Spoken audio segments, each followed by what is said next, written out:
It's time for the MMA-Holes!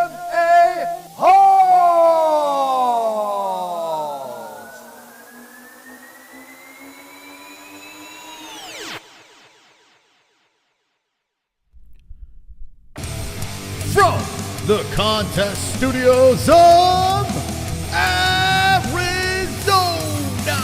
we're live with the MMA-Holes.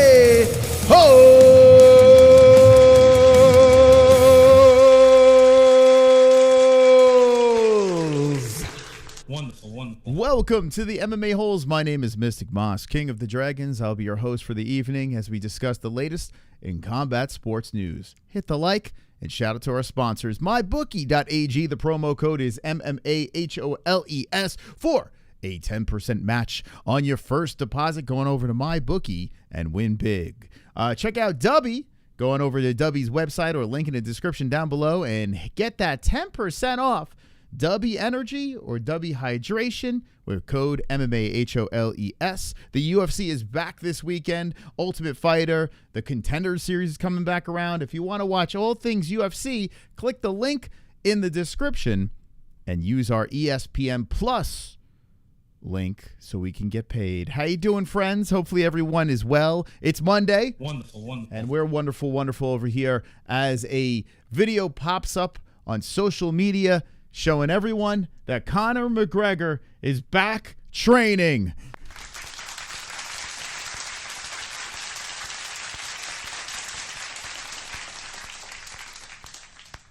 We'll discuss his return date. He's back in camp. We're going to show the video. We're going to dissect the video, so stick around for that. Diaz versus Masvidal went down on Saturday night, and that was surprisingly entertaining. And we had a good turnout as people were super stoked to watch Jorge Masvidal rematch Nate Diaz. I was very shocked by the turnout and how many people were interested in it, but it wound up being a good fight, so you guys were right. And Nate Diaz got his hand raised.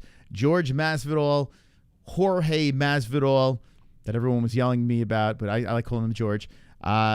He is complaining about the outcome, crying, and we'll play what he said. Also, we'll talk about the fight that happened on Saturday night. Darren Till was fighting on a midget influencer card, and there was a brawl for that. There's just a whole bunch of stuff to talk about tonight on the MMA Holes. But like I asked you in the beginning of the stream, hit that like button because we uploaded a little bit too much today on this channel. So hit that like button, spike up the algo, and thank you for being wonderful. Let's take attendance in the chat and say hello to our beautiful friends, the MMA Holes. How's everyone doing tonight on a Monday in MMA Holes universe? Support the sponsors. Yeah, baby. They keep the lights on. Connor at the Sphere. We'll talk about it. I got my thoughts. I got strong thoughts on that. What up, Moss? What up? How you doing, Jay Michael C? Nina Charma Hole. Everyone is looking at Nina's feet. Everyone's saying that she is banging all the fighters.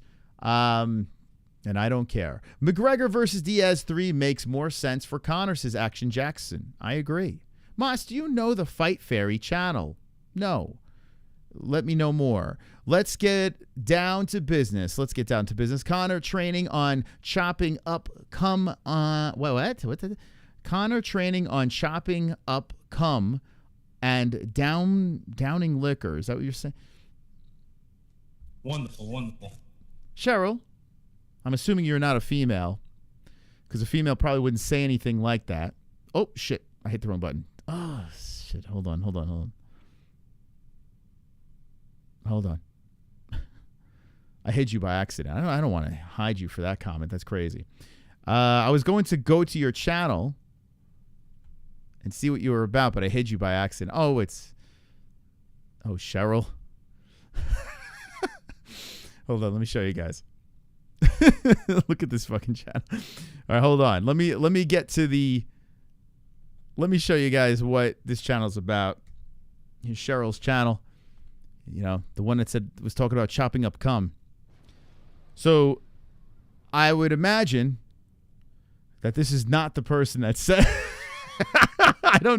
I would strongly feel that that's not the face that goes behind the comment. That that was put in there, but well played. Well played. There you go, Cheryl. Go subscribe to Cheryl. Subscribe to Cheryl's channel. If you want to get more content like that. There's nothing on the channel, but for some reason they have 181 subscribers. Thank you, Cheryl. Thank you for being part of our community. Check out MMA-Holes.tv because this weekend we're back in business on MMA-Holes.tv. It's the place to make your UFC picks. And if you want to compete against the best of the best, you go on over to MMA-Holes.tv and you can compete with the elite and have a chance to win a customized strap. You could put it around your waist. And you could jump in the pool with it over your shoulder. I don't know. Do whatever the hell you want to do with it. Thank you. Thank you. Sorry, Coke. You meant to say Coke. Cheryl? What was the original? So, hold on. Chopping up. So, you meant to say chopping up Coke, but instead you put chopping up cum.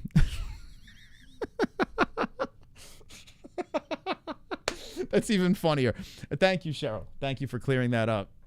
Just leave it as chopping up cum.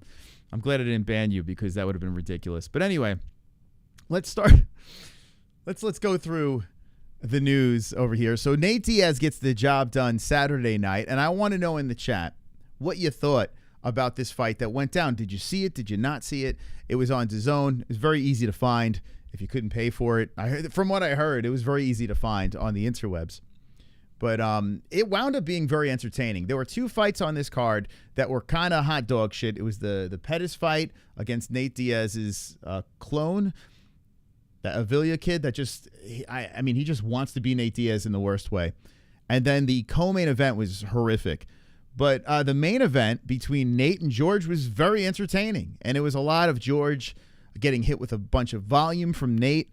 And then George kind of woke up like around the end of the second, third-ish round on. George was kind of hitting him pretty hard and effectively smacking him around. But Nate wasn't fazed by any of it and just kept walking forward. A lot of people said that this was going to have a lot of blood and Nate's scar tissue was going to open up and all this nonsense, and I did not think that was going to happen in the boxing world.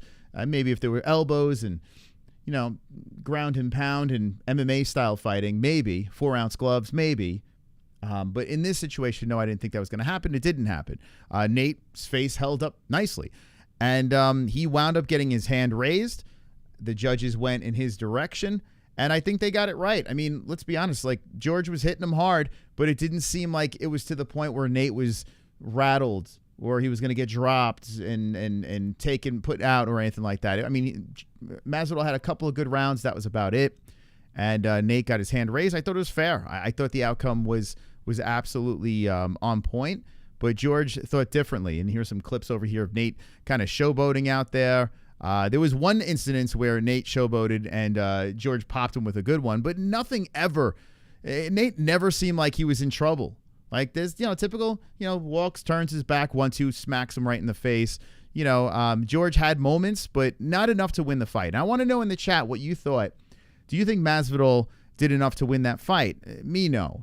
Now, granted, I was rooting for Nate Diaz. But I did think that George was going to win this thing. George is done. I mean, I don't want to be the bearer of bad news, but I don't know what Masvidal. I mean, I'm sure he'll have some novelty boxing matches. I'm sure Masvidal will be very successful with his game-bred bare knuckle situation. But I mean, I don't really need to see anything else from George. Even when Nate loses, I still like to see him fight. I don't know. There's something fun about Nate Diaz. Whereas Masvidal, it's just going to get more and more sad, And Masvidal hit to his social media after he was complaining about the scoring. And, I put a little bit of a post out there, but let me just show you before I show you my post. I mean, it's just not a good look. Masvidal, before the fight, was saying that he wants to fight Logan Paul. He wants to fight Floyd Mayweather. He wants to go back to the UFC. And it all went up in flames on Saturday. He didn't do anything to say that he deserves to be back in the UFC or he needs to be boxing. I mean, anyone could box Logan Paul, so that doesn't matter. But why would Floyd Mayweather want to fight him? I mean, I don't know. Who knows? But then again, if the pay-per-views did well, maybe, just maybe, there will be some conversations for George. I don't think the pay-per-view did do well because I think everyone that was doing a fight companion, watch party, all that fun stuff, I think they got all the views. I can't see anyone paying $50 for that event. And if you did pay it, let me know in the chat. I'm actually curious if you did. We didn't have a link. We have ESPN Plus. We don't have a DAZN link, so we couldn't really track it. But if I had to put money on it, I would imagine that no one in our community bought it. I don't think anyone paid the $50. Not that I know of, but let me know. Wildberry said he didn't even watch it. But we had crazy buzz, man. Like when we were streaming it, we had some pretty big buzz. So people were interested. Maybe it was because the UFC was not on that night. Could be the situation. By the way, KC, thank you so much for gifting a Double Champ membership. I appreciate you, KC. Come on, KC. Thank you so much for supporting the Holes.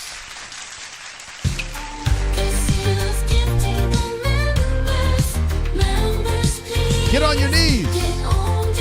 Satisfy Casey. Thank you so much, Casey. Casey's always kind with the giftings. Thank you so much. Also, I want to get to this too before we get to George and his complaining. Roberto Hernandez. Thank you, Roberto Hernandez, for being a member for 50 months. He says, I want to distract myself. June was horrible. Well, I hope July is better, man. I hope it's better. Listen, I got some pretty horrible news the other day too. Yeah, man. Listen.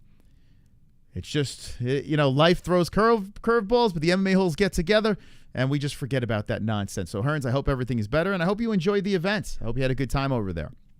So, here is Masvidal's Instagram, and one of the pictures he posted, there were a bunch of pictures from this event, but of course, George is going to put the stuff where he looked good, right? There's not going to be a punch that landed on him. Nope, there's George there. Nope, there's George hitting Nate. Here's George hitting Nate again. That's interesting. On our thumbnail, we got a picture of you getting cracked in the right-hand corner over there. But let's pretend that didn't happen. So George, of course, put, nothing biased in any way. He says total landed, okay? Diaz 151, Masvidal 182. So overall, in the 10 rounds that they fought, Diaz landed less than Masvidal. Total thrown 740 for Diaz, so Diaz was throwing more. That's pretty terrible percentage, right? Throwing 740 and landing 150, but George, pretty terrible percentage too. 654 thrown, 182 landed, a 20% to 28%. So if you're just looking at the numbers, it's pretty pitiful. And thank you, Steve, for the good play-by-play. I appreciate that. We had a blast. I had a good time. Take out the Pettis fight, take out the co-main events. The rest of the event was fun. It was a good time, and it ended pretty strong, I thought. If we go 10 rounds and we're entertained all 10 rounds, which Masvidal and Diaz did, it's a win. It's a win situation there. So I enjoyed it. I enjoyed the fight. But you look at these stats, it's embarrassing. To even be complaining about anything because both you motherfuckers look like shit if you just look at the numbers here. But what George is not explaining to the people is this is by round. Thank you, 2Jam. Appreciate you. Thank you. This is by round. George is saying that he won this fight because he's showing these stats, but that's not how it's scored. Every round is the 10-point scoring system. And because it's overall strikes landed in favor of Masvidal, that doesn't tell the whole story. So people are jumping on, defending Masvidal, saying this is right, and people are saying he is wrong. Maybe he just doesn't know how scoring works. I don't know. Also, convenient stats over here. There are other stats that we're not seeing. But here's some more stuff. Here we go. Oh, actually, no, this is what we just saw. Power punches. Okay, so apparently Masvidal landed more power punches, which I agree. But if the power punches aren't doing anything, nothing. Nate wasn't even phased, and Nate was putting on the pressure. Masvidal was constantly moving backwards. He kept resetting back to the middle and then wound up moving backwards some more. Nate was the aggressor majority of that fight. So, I don't know what George, there's a little slow-mo shot of George landing a left. Look, Nate wasn't even fucking phased. And he's ducking under a hook by, whoa, you won the fight clearly because of that exchange, right? Bro, come on, cut it out. Cut it out. It's so ridiculous. The crying by Masvidal is ridiculous. Makes him even more unlikable. But I put over there, can someone explain to George that they score by round. Let's look at some of the other comments over here. That was all you, no doubt about it. Yeah, okay, bro. Bro, you backed up and got gassed. You did not beat Nate. So this is someone disagreeing with him. So you're just going to post a photo of the one good hit you got in 10 rounds. Well, he put 3 good hits in 10 rounds, in fairness. You got robbed, bro. Trilogy and bare knuckle. Well, in what universe is that going to have? Oh, my God. 8-2 grain. This person over here, Mike Brown. No bias, right? George happened to train with Mike for many years. Mike Brown says 8-2. George won that 8-2. Wonderful. I mean, like, it's so ridiculous. It's fucking crazy, man. It's so crazy. We've seen robberies before. This is the furthest thing from a robbery. It's the furthest. Maybe if you want to argue a couple more rounds for George, he still lost. He still fucking lost this fight. It's nuts, man. The retardation is crazy. Rigged. Thank you, Matta, for being a member for 28 months. Appreciate you. Wonderful. I love you, but you backed up the whole fight. Nate was aggressive when you weren't and set the pace of the fight. The jab is the most important punch in boxing, and Nate landed it more. Nate won. Take is on the chin and rematch him in the future and get baptized. I mean,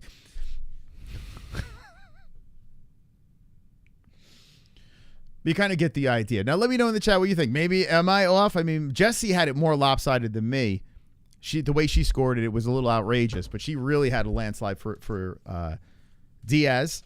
I gave George 4 rounds, and one was like a gift round. I was like, let's just throw him one here. I mean, that was close. But yeah, I gave George 4 rounds, and Nate 6. And I was trying to be as fair as possible. Now, granted, I did take an edible. Could have been high. I could have maybe that would have swayed me, but I guess the judges were high too, possibly. They're 1-1, right? So George and Nate they have 1 apiece. I got to be honest with you. I'm shocked. I am shocked with Masvidal because I did think he was going to do better in that fight. I don't want to see Masvidal fight again. I'm good, man. Like, it's cringe. Like I said, at least Nate, the novelty's fun. Masvidal is becoming straight up cringe. But let me know. Let me know in the chat. Do you want to see George fight again? We'll play his complaining, which is hilarious as well. We'll get to the Conor story. We didn't get to that yet, but let me know what you think. Do you think that George is right? Do you think Nate is right? Blah, blah, blah. Let me know in the chat. Nate won. Hold on. Nate won. It's a points game. It was 3-7 being nice to George. All hail the mighty sausage. Masvidal versus Till or Masvidal I tell you what. Yeah, if you're going to do something, I guess Masvidal Till. I mean, Till is a whole nother joke. Like, it's sad, man. It really is sad, the story of Till. And here's the funny part. I heard Till a little bit on Ariel today. And Till is still only 31 years old. He's still only 31 years of age, Darren Till. So, I mean, he's not even in his fucking prime yet, and he's been through the mill.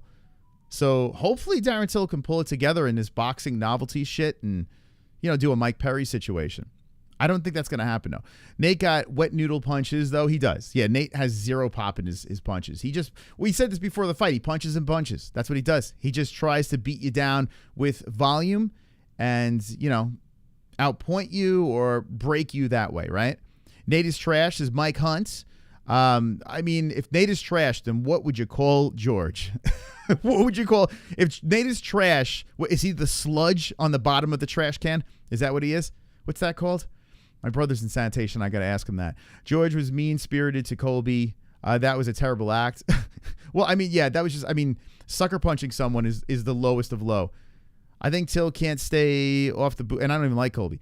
Till can't stay off the booze, and Blow probably got AIDS from all the puss. Yeah, Till is like, it's weird. I guess he's not with his baby mama anymore. It sounds like he's still playing the field, so he's still slinging dick. I don't know if he's doing blow. Who knows? Communist pouring off West. I don't know what you're saying. Free Diddy.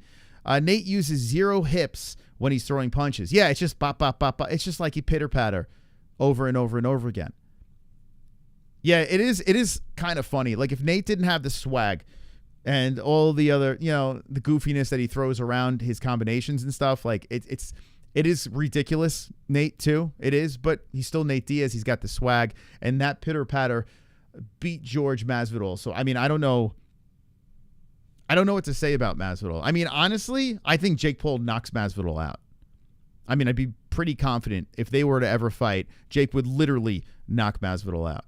Conor McGregor today said he's betting $500,000 on you. He broke down the fight. He picked you to win, and you just made him $1.1 million. That's cool. So I mean, I don't know why that's so low. The dude, what is he whispering this shit? But anyway, someone said that Conor McGregor, bet 500,000, made 1.6 million or some shit like that, and Nate just responds, "That's cool." Nate doesn't give a fuck. Nate Conor is inevitable. It's inevitable. That trilogy. It's just, it's the ace up the sleeve. Like this fight is always going to be there. These guys could be in their 40s, their 50s. Nate Conor 3 is always going to fucking be there. So I think that's why there's no rush to put that thing together. Although, I got to be honest with you, I don't see any injuries on Nate over here from that ridiculousness on Saturday night. Conor McGregor is training. We'll show the clip in a sec.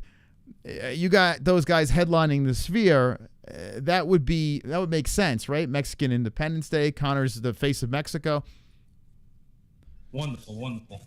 They need some money. They need some people to spend obnoxious amounts to be in the stands and for the pay-per-view. But that fight is in, September?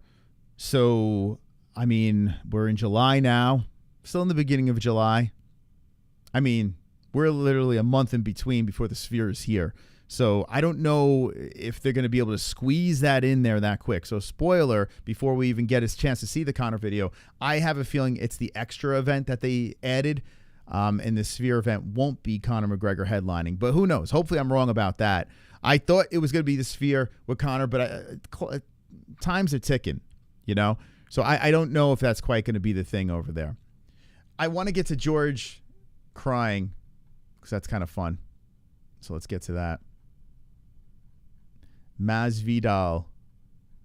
Jorge Masvidal crying.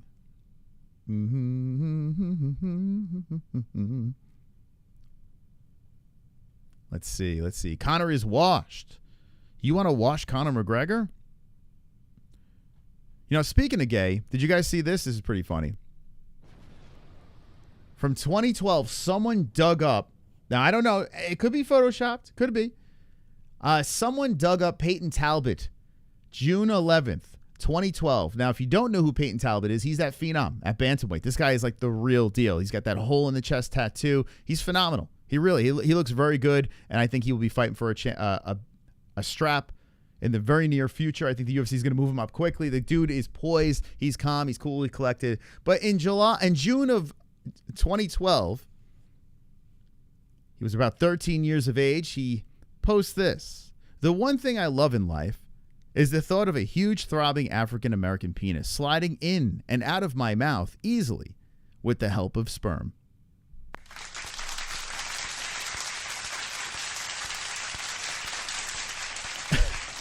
Payton also said on June 11th, to add to that, the one thing I love in life is the thought of a huge throbbing African-American penis sliding in and out of my mouth easily with the help of sperm.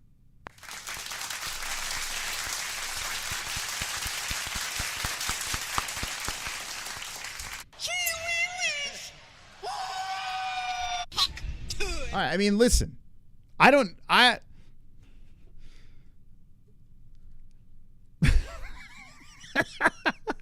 Wonderful. I don't know. I just found it online. Ernie Tasty Fresh. Now, it could be. It could be Photoshop. It could be. You guys want to do some digging? June 11th, 2012. Let me know if that was Payton Talbott. Let me know what you think. All righty. Let's find the Masvidal thing. Actually, hold on. Let's go here. Happy Punch probably has it. Let's find the Masvidal clip.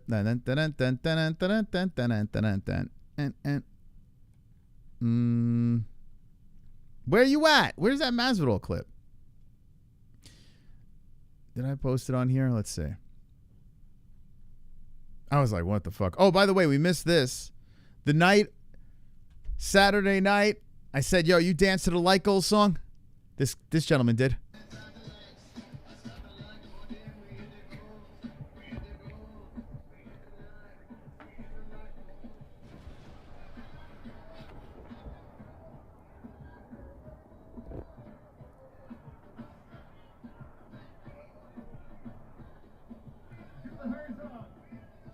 Beautiful.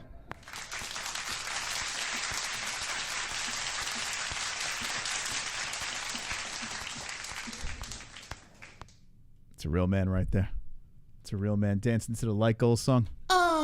Super chat. KC. What more can I say? Everyone is gay. Hibiscus. Everybody. Melon. Let's go. Thank you. Thank you for sharing that. Alrighty. Here we go. Thank you for the $2 donation, Casey, making it rain. Thank you so much, my friend. Very sexy. Very sexy $2 coming in from KC. Here's George. I definitely know the judges were influenced by the crowd because a lot of those shots were landing in the corner. I was just getting my timing, throw 3-4 shots, it wouldn't land, and then I'd throw a good power shot.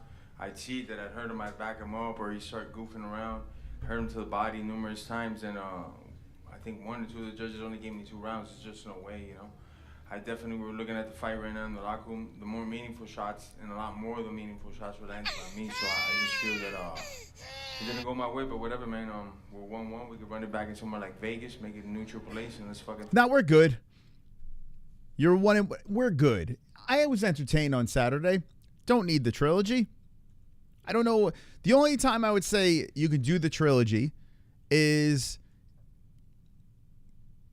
if you do some sort of BMF nonsense, you know, and it's like the Sphere or something like that, right? If Nate versus George at the Sphere for, I don't even like the BMF belt, but if you, I mean, the Sphere is already a novelty thing. I can make exceptions. That's about it. That's about it. Honestly, I don't even need it. I don't need to see George and Nate throw down again. But some people say bare knuckle. Since they did MMA, they did boxing, go to bare knuckle. Masvidal has a bare knuckle organization, Gamebred.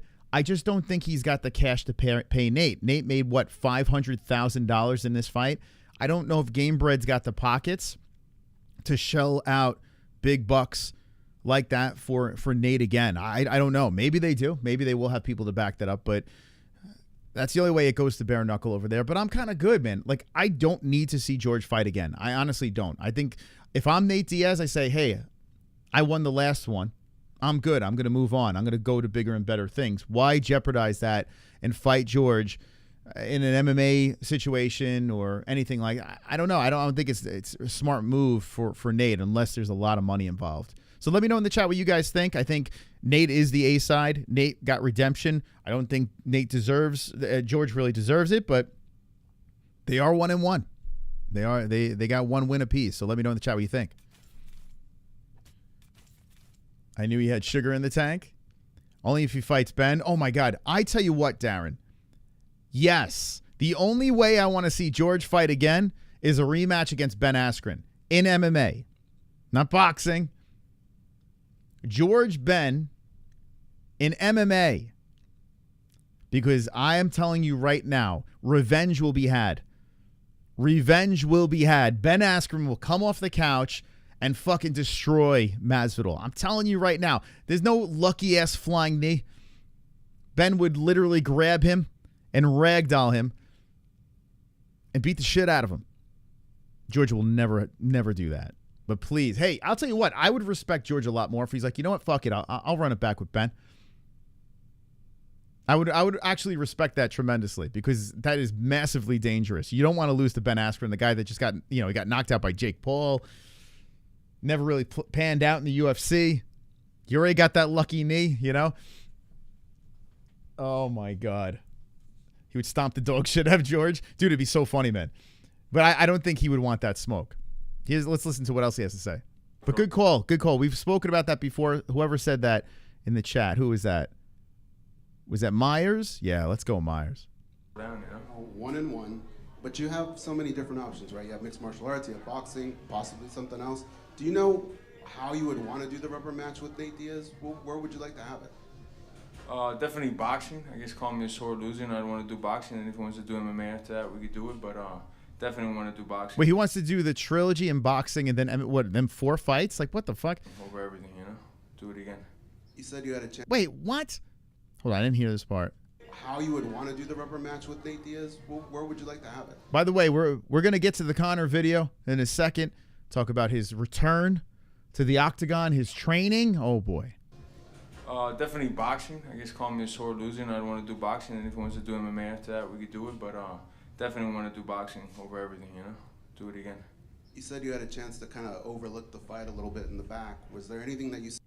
You guys are forgetting that Chael and George are beefing. I tell you what, if they're not going to fight because of the weight situation. Like George already pitched something to Chael. He put a ridiculous weight that Chael's not going to hit. So if they came to an agreement and they fought, yeah, I watched that. I'd 100% watch that, yes. But it's not going to happen. I can promise you, Chael and George will not fight unless this man is desperate and he gives in to a normal weight that Chael could fight at. But yeah, this dude's trying to drain the shit out of Chael to fight him. We saw Chael. He's not a boxer, but he's a hell of a lot bigger than George, you know? So, yeah. You saw in the footage that you kind of wasn't aware of during the fight because you said the crowd affected a lot of possibly the judges. Is there anything you saw in the fight or in the footage? Shit, I mean, from what I saw, I definitely hurt him more than he ever hurt me. I got way cleaner shots, especially to the body. He definitely did hit Nate, to be fair. He did hit Nate harder. There's no doubt about it. When he connected, it was like, oh shit. I mean, Nate didn't even budge. You know what I'm saying? Like Nate would get hit and be like, all right, and then just back up George. So it's like, yeah, you hit him harder, but he was walking you down 75% of the fight?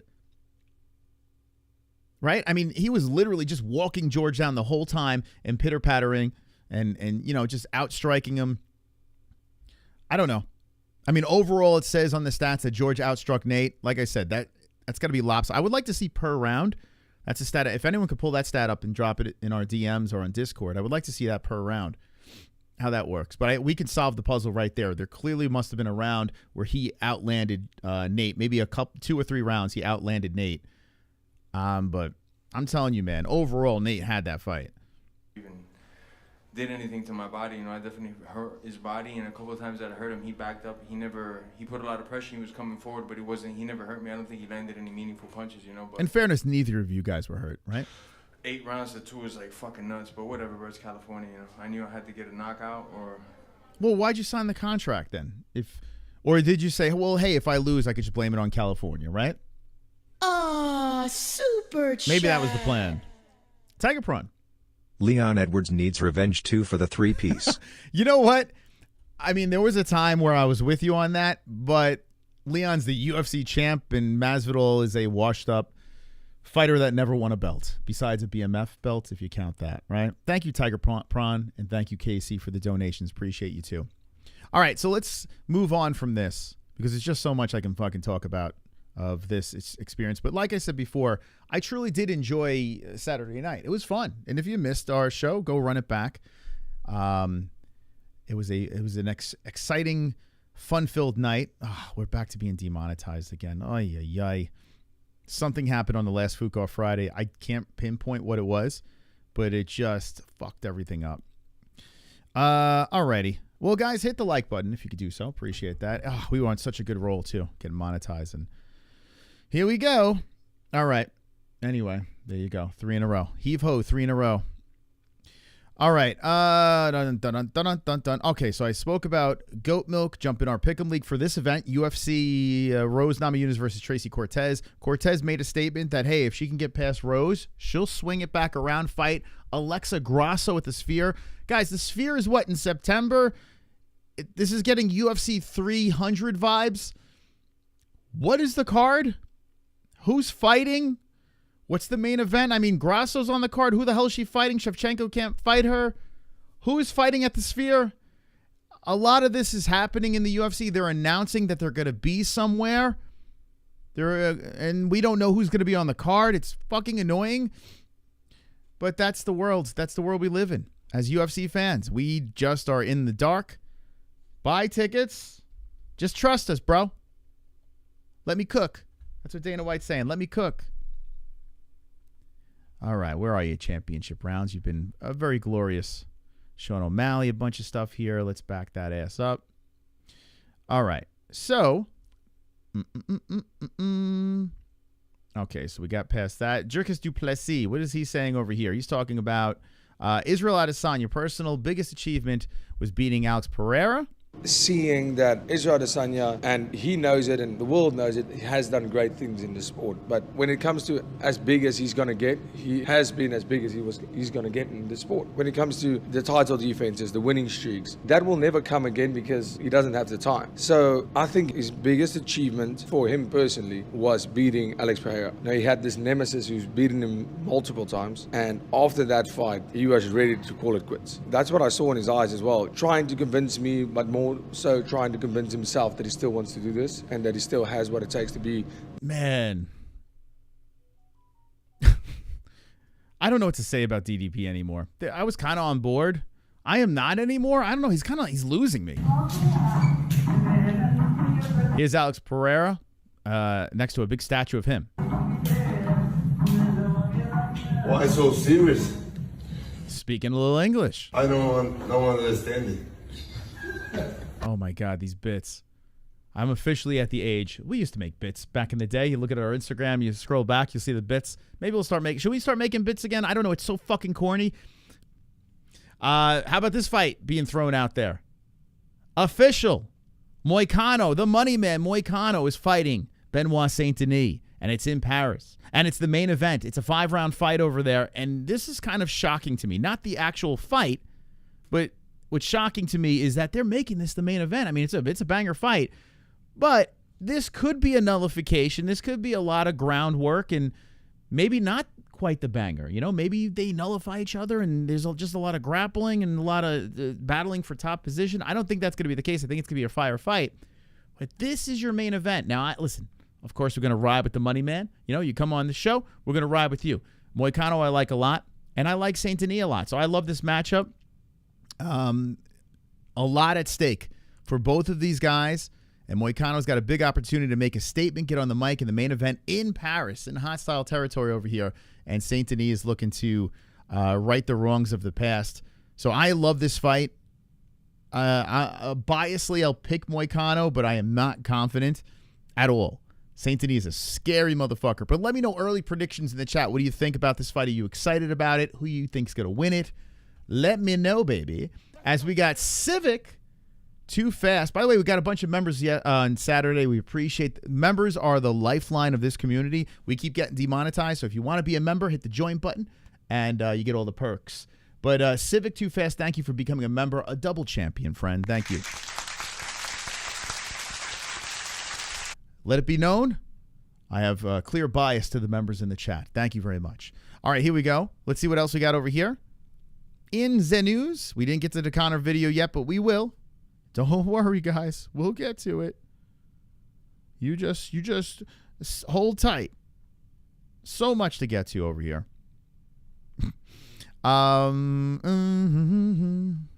Okay. All right, so this was interesting. So Mark Goddard. You know how I feel about Mark Goddard, right? He's lost me. Mark Goddard has lost me. I'm sorry. There's been a couple of blunders, but he does seem like a nice guy. He seems like a very nice guy. And they're human, right? I just don't like, I just wish we heard more of the I was wrong. A lot of these refs don't admit to it. They're always making excuses as to why they made that decision. I think it's okay to say if you're wrong, you know? But anyway, here's Mark Goddard talking about Leon Edwards, reffing him. Are there any fighters you will not? Can you make Mike Hunt happy and let Jess out already? What, let Jess out of where? What is he talking about? He's not a member. I can't read what he's saying. I don't know what he's talking about. He's so well spoken. Yeah, he seems like a really nice guy. You can't, like, ref? There is, and people don't know this. Here's a classic case, another one. Leon Edwards. You've never saw me referee Leon Edwards in the UFC, and you never will. Why? Because I was Leon Edwards' first coach, MMA, way back when he was just an amateur. But again, the common sense element for me, like I said, even though the link is, who knew then when Leon first walked, that's another story, when Leon first walked into that gym as a raw amateur, but you've never saw me referee him, and you never will, because we'll just keep it, you know. I remember back in the day, yeah, he was very high on Edwards because of, you know, knowing Leon when he was super green. And he always said he said real nice things about Leon Edwards, and look at him, he's the champ. The way I just don't want any hassle, and I don't want to be put in a predicament where I'm making a call that could go against him. So it's both ways. I'll tell you a quick story. Do you remember when Israel Adesanya fought Pereira for the second time in Miami? No, but I would like to know about the one where. Go ahead. I specifically requested not to do that fight because obviously I'd done the fight. And the reason I requested not to do the fight was because I was thinking about Izzy. You know, I was thinking about him, and me and him, I've refed him since. I've refereed his fight with Sean Strickland. But what I didn't want to do was for Izzy to have, you know, me walk into the dressing room. I was thinking of a fighter then. This is his night. It's all about him. And I didn't want to walk into that dressing room and him to have any form of negative connotation or something. Well, there's Mark Otter. I'm not going to say anything nasty. I'm going to be nice. Even though, when did he get a speech impediment? When did that happen? I don't know. But here's a skit. Now, okay. Listen, I love the cringe. I'm a big fan of the cringe. But skits have gotten very bad. Like, really bad. Merab Dvalishvili's. Anytime I see a skit and a UFC fighter's involved, like, for instance, Sean O'Malley and his Happy Dad commercial, like, I actually drink Happy Dad. I can't even believe I admit this because we're not sponsored by them, but I actually do enjoy it. I drop a couple of ice cubes in it at a barbecue, throw it down. It's refreshing. Maybe 1 or 2, 3 or 4 or 5, maybe, who knows. But Sean O'Malley did a commercial, and it's so fucking bad. It's supposed to be like the outtakes of him screwing up. It's just not funny, right? Here's another not funny thing. Check this out. It's making me want to root for Izzy. Like, this is, I don't know why. Are they doing this on purpose? New Drickus du Plessis skit just dropped. Here it is. Yo, watch this, boys. Nice car, fuckwit!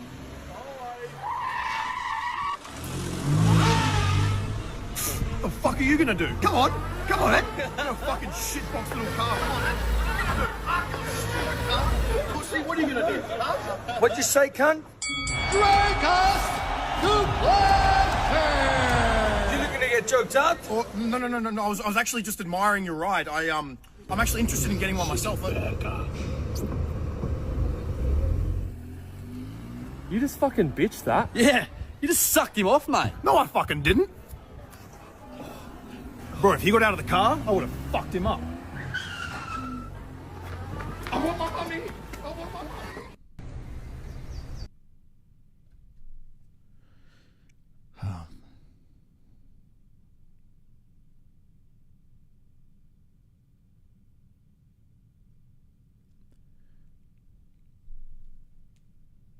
Is he becoming more cringe than Izzy? Is this a possibility?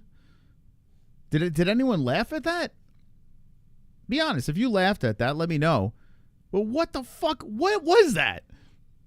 What in God's... What was the purpose of that? What was the purpose of that video? Is that... Are we try... You've seen worse? That's not saying anything. I haven't seen that before. Who were the Aussies? I don't know. I honestly don't know what that was. That was real comedy? Where's Omar's membership? Can someone get Omar his membership? He's going to get lost in the mix. You coming on or? Oh, okay.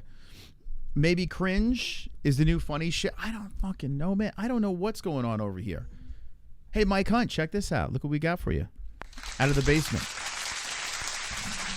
Wonderful. Hey, guys, hit the like button. We just watched the video. You want to see? All right, I want to see if Jessie laughs at this. She might laugh. Okay. Yeah, Omar, you look naked in there. I'm used to you having a beautiful belt next to your name. Can someone help Omar out? He's having some trouble this month. All right, you ready? That was amazing? Okay. All right, guys, do not ruin it. let Jesse watch it. I'm going to play it again. Okay, you ready? Mm-hmm. Now, I warn you, this is pretty funny, okay? Okay. Okay. Yo, watch this, boys. Nice car, fuckwit!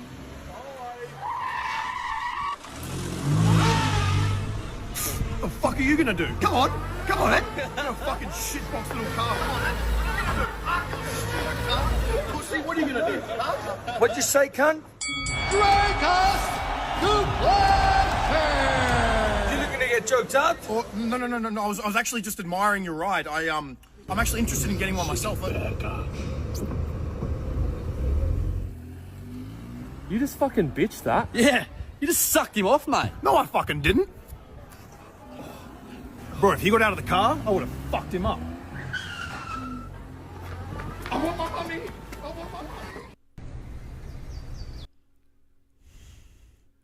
What? Did you like it? Okay. Wait, what was the laugh? You thought it was funny, I right? didn't find it that funny. No? Do you know what it even means? Huh? What do you mean what it means? Okay. All right, so 0 for 2. All right, thank you. There. What did we learn today? South African's not funny, right? I guess. I don't know. Like, what was that? What was that? What's the purpose? As Ellie would say, wah, wah. I mean, what? Now, this got released today that Bobby Green changed his name to King Green. This news and championship round slacking a little bit here because this was like released about 3 fights ago. Oh, I saw this. This is old news. I don't know why this is something new out there. I guess because Patty Pimblett, made a response to. He made a huge deal out of it. Yeah, but he was already King Green. Like, this is his now Patty's legal the name. Kingslayer, right? Yeah. So I'm just going to move on from that. And Jesse gets here just in time for the big story. The big story. Conor McGregor. Back in training, guys. I mean, I know everyone. Like, look at this. Looks like he had a stroke. He's ready, Moss. That's a ready Conor. He looks like he's literally mid-stroke over there. I don't know. I don't want to say what kind of stroke. It could be stroking off, or it could be, his face. Anyway, here's Conor McGregor. Okay, he is getting ready for his next fight. He's in camp.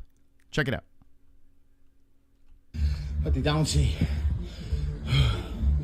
Well, they know you walk. Well, they party, yeah. Or you pull power. Aha! Ah, yeah. Well, they party. Or you pull power, yeah. Take a hill serious, or take it somewhere else, yeah. What's up,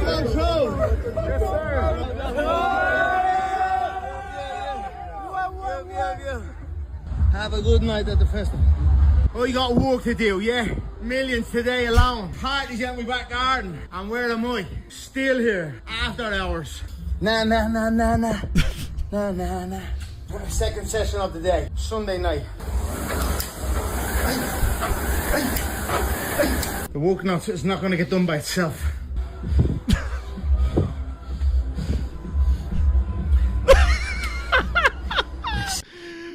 It's like something you would do, Moss.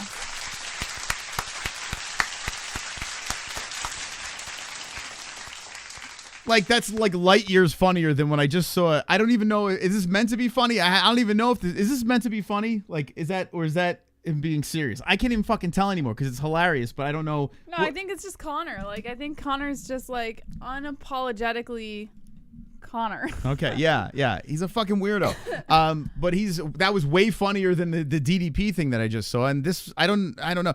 All right, let's break this down for a second here because there's a lot to unpack in this. Mm-hmm. Okay, first of all, he's got his gym by a nightclub, a festival. What? He said in his backyard, so I'm assuming that there's a nightclub near where he lives. Maybe he's probably got a mansion. Yeah. So, but he literally like walked across the yard and there's a full blown party going on. Yeah. Like, what? Well, it could be like, here's his house, and then like across this massive field is his gym, and then across, you know what I mean? Like, how does that work?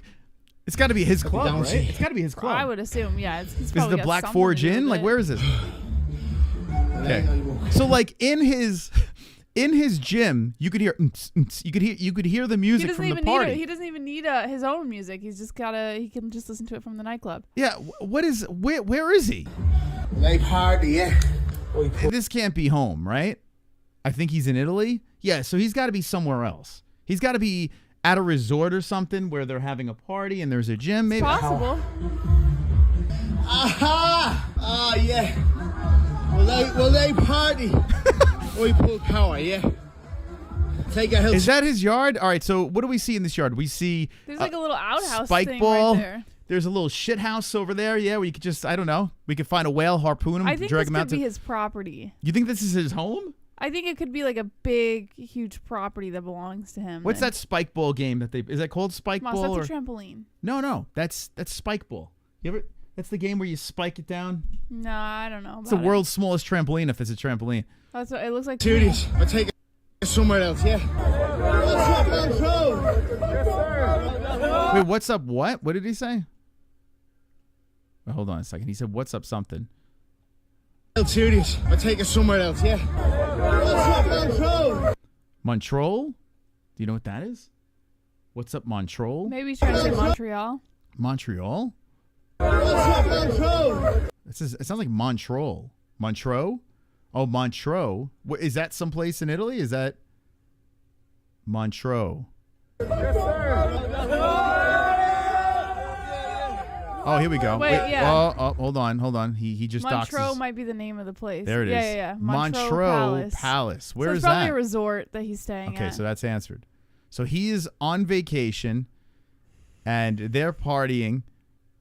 He's getting he's getting like the coke. He wants the coke in his system. Maybe did a couple of bumps every time the camera went away. Stop it. Montreux, Swiss. Where is that? Switzerland. Oh, you want to go to Switzerland, right? Want to go visit I'd like Montreux? to visit. Montreux. It's a beautiful place. I mean, this place must be crazy expensive. But all right, so the gym is right by this club. So he probably it's probably after hours, and no one can work out at the gym. But he's Conor McGregor, so they're like, go ahead, use the gym, feel free, right? Could you imagine you're in Switzerland, you're at a nightclub, and then fucking Conor McGregor half naked walks up to you guys in the middle? Like, it's like They probably already knew he was there, though. You think that's why they're partying there? Have a good night at the festival.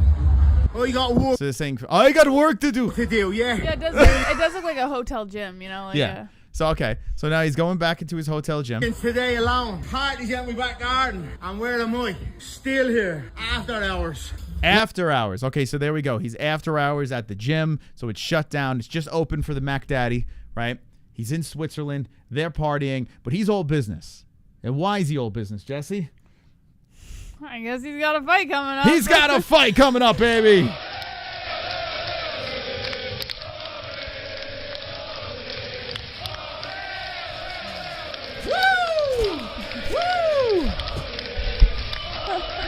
Wonderful. The pillow's mine. All right. So he's all business here, Conor McGregor, right? Parties out in my back garden. And where am I? Still here. After hours. Nah. Second session of the day. Sunday night. So he hits the row machine, Jess.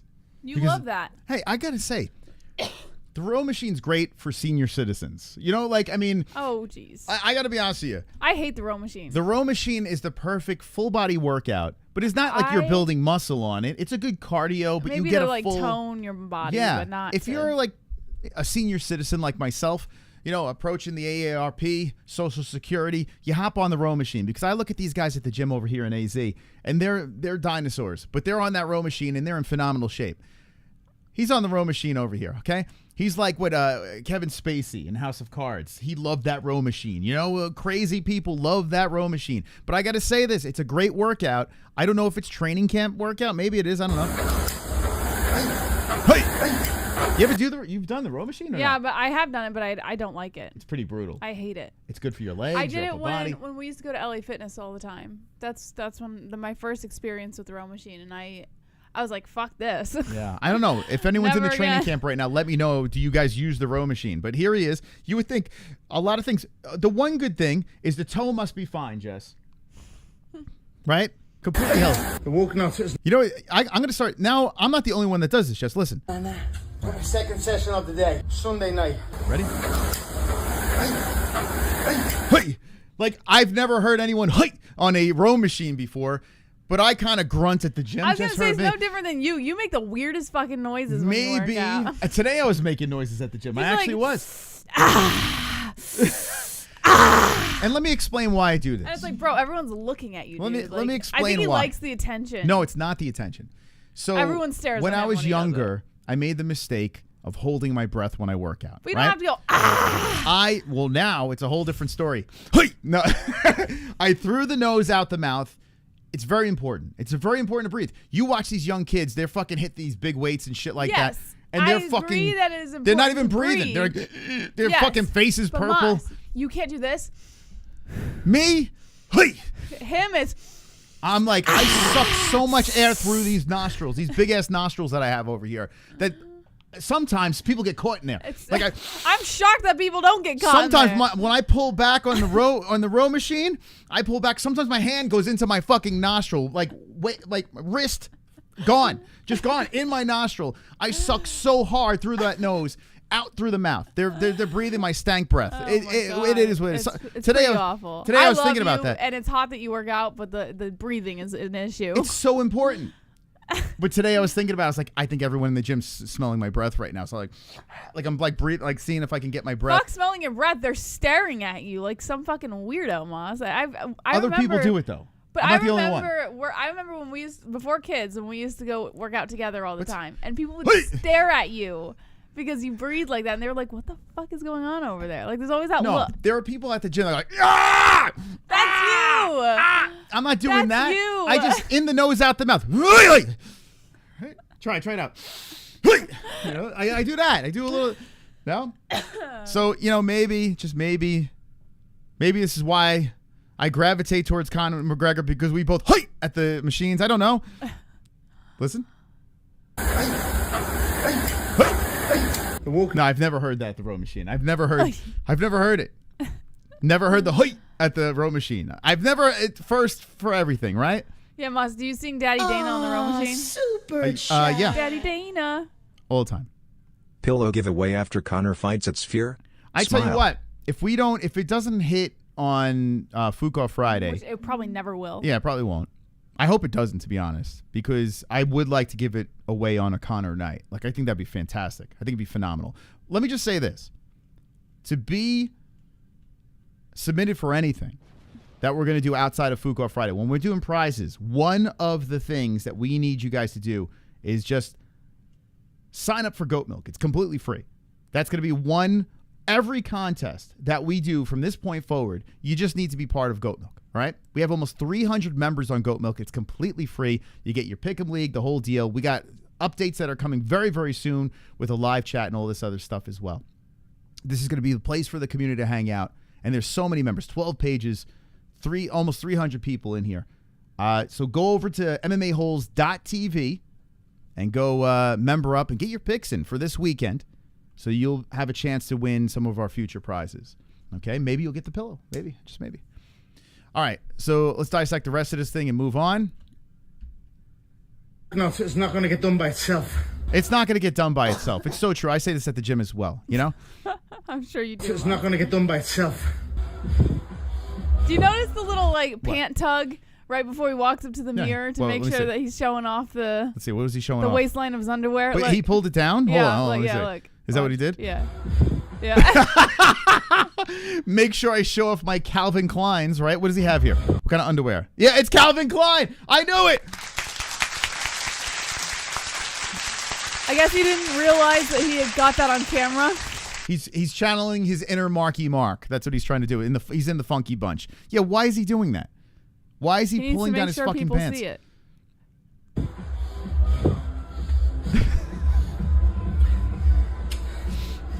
All right, so there he is. Happy Sunday.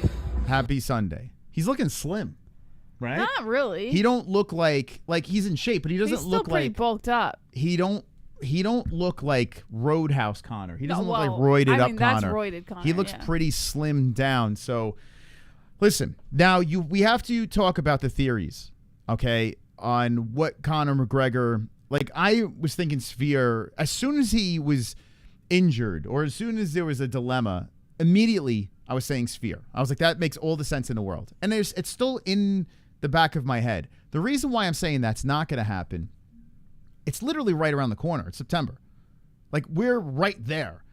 You mean to tell me that this guy pulled out of a fight and then, unless complete secret training the whole time, him and Chandler or him and whoever is going to be fighting at this Sphere, Nate Diaz, is getting ready for this event behind closed doors? Possible. Maybe these guys were already in the camp ready to go. Chandler was ready for 303. Maybe Conor was ready too. They just wanted to push him over to the Sphere. That's what a lot of people were thinking. Possible. Very possible. And I hope that is the case. I hope it does happen in the Sphere because it's a novelty fight. It's going to be crazy. It's going to be beyond expectations when it comes to the graphics and the smokes and mirrors and whatever the hell is going to be over there. The bells and whistles. So it makes sense. But right now I'm going to say no. Really? Yeah, I think that he's going to come back at that bonus event that they added. They added another event. What event? So let's look at the schedule. I don't think it's quite going to be the Sphere. As much as I should stick to it, that was my hunch. Right when we found out he was hurt, that was my hunch. All right, Sphere. But if it is at the Sphere, then it's confirmed. It's confirmed that 303 was a work. Complete work. They made an audible, as they say in football, and they said, let's put Conor at the Sphere. That's still technically a conspiracy. Conspiracy, yes. I'm not quite there. I'm not quite sold on that. I think they did have a little proof. injury, and I'm not playing this conspiracy game. My prediction is, and let's see, where's the Sphere? UFC Noche. Is it the September? Where is it? Is it the 14th? Is that the date? Wait. Hold up. This is very confusing. 14th is Las Vegas. So the Apex is the 7th. So the Sphere. 14th is Las Vegas, right? And then they have Paris after that. Didn't they add another event? No. That's wait, hold on. Oh, wait, but there is a week missing. Yeah, wait, hold on. Between the 14th and the 28th. Yeah, there was another pay-per-view that the UFC added. Their website is so outdated. So maybe they just haven't put it on the website yet.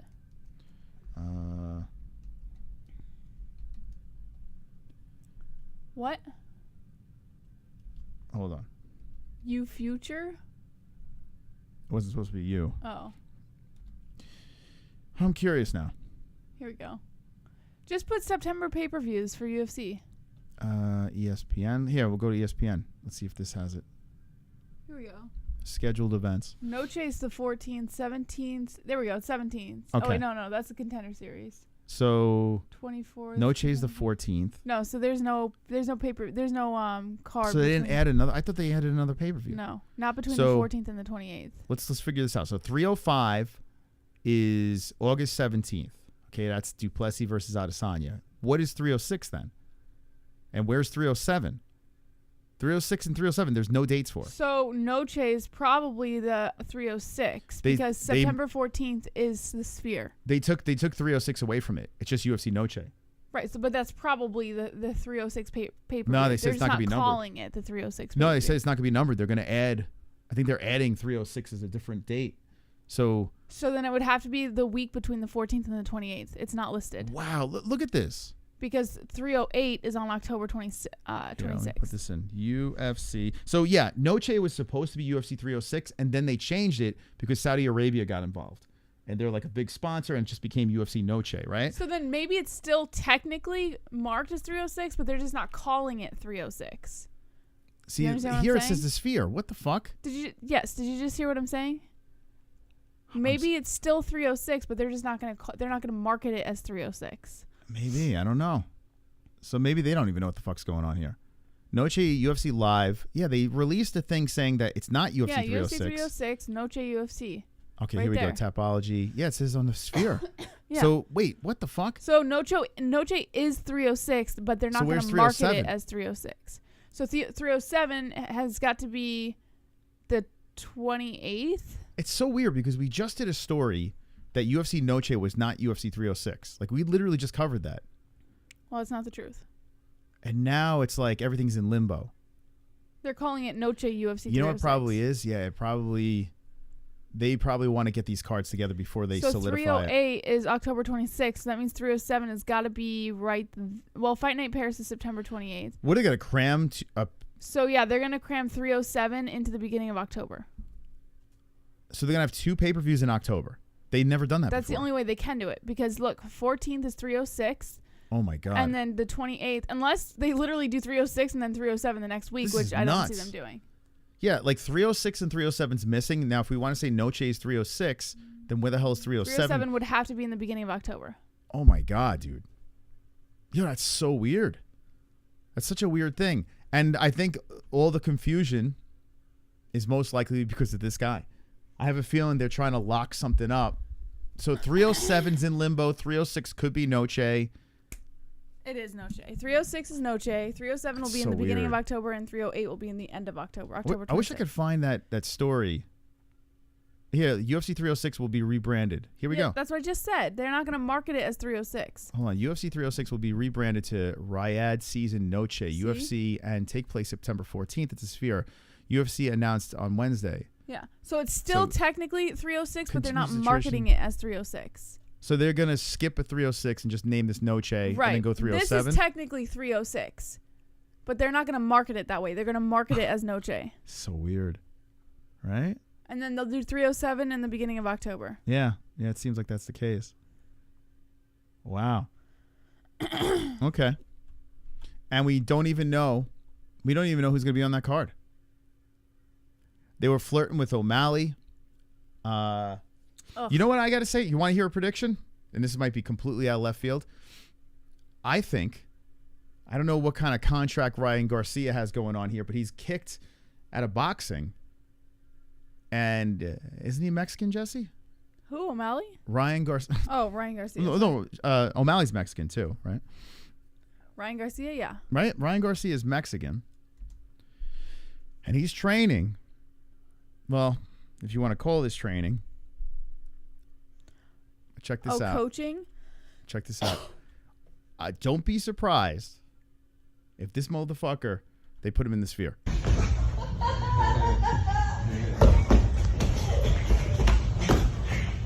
That's two. That's points. Do not be fucking surprised. No, they're not going to do that. You don't think so? No, because he just came out also and said that he's skipping rehab and he's going to be coaching his younger brother, Sean. This is his younger brother right here. Yeah, he's skipping rehab. He's getting him ready for the UFC? Yeah, this isn't going to be about Ryan. Sorry. Oh, let's go, Sean. Trip the other way. Trip the other way. This is so bad. If Ryan Garcia is going to make his UFC debut, it's definitely not against a grappler. That's for sure. Look at them. That's the brother that just lost. He got the back. Get him, Ryan. He's sliding off already. Oh, we got a tap. It takes so much energy. That's crazy. Okay. He was having problems tapping a boxer. That just happened to be his little brother. Here's him flipping a tire. Go, Ryan, go. So, I mean, he doesn't he's got the little dad bod going here, but he's training. Training for something. Coaching. Light work. Go. I'm telling you right now, I'm gonna make my bold prediction. Noche. They're going to slide him in at Noche. They're going to put him up against a grappler. Not a striker, excuse me. Grappler would be hilarious. They're going to put him up against a striker, a no-name. The guy's a cheater. Why would they let him in? Doesn't matter. They had Brock Lesnar. They had a million cheaters in the UFC. Who cares?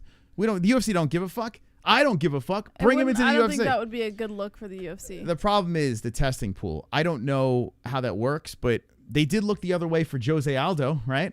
Oh, stop it. They did. The drug test. If he just slides into Noche, then we know there's some corruption with the UFC when it comes to the drug testing. But I mean, that's the only thing that would hold him back. Go. He's gonna be in the building, either competing or in the stands. Strong. I'm strong. Let's go. This fucking kid's nuts, man. He's off his rocker. We probably have a better shot at seeing Ryan Garcia at the Sphere than Conor, to be honest.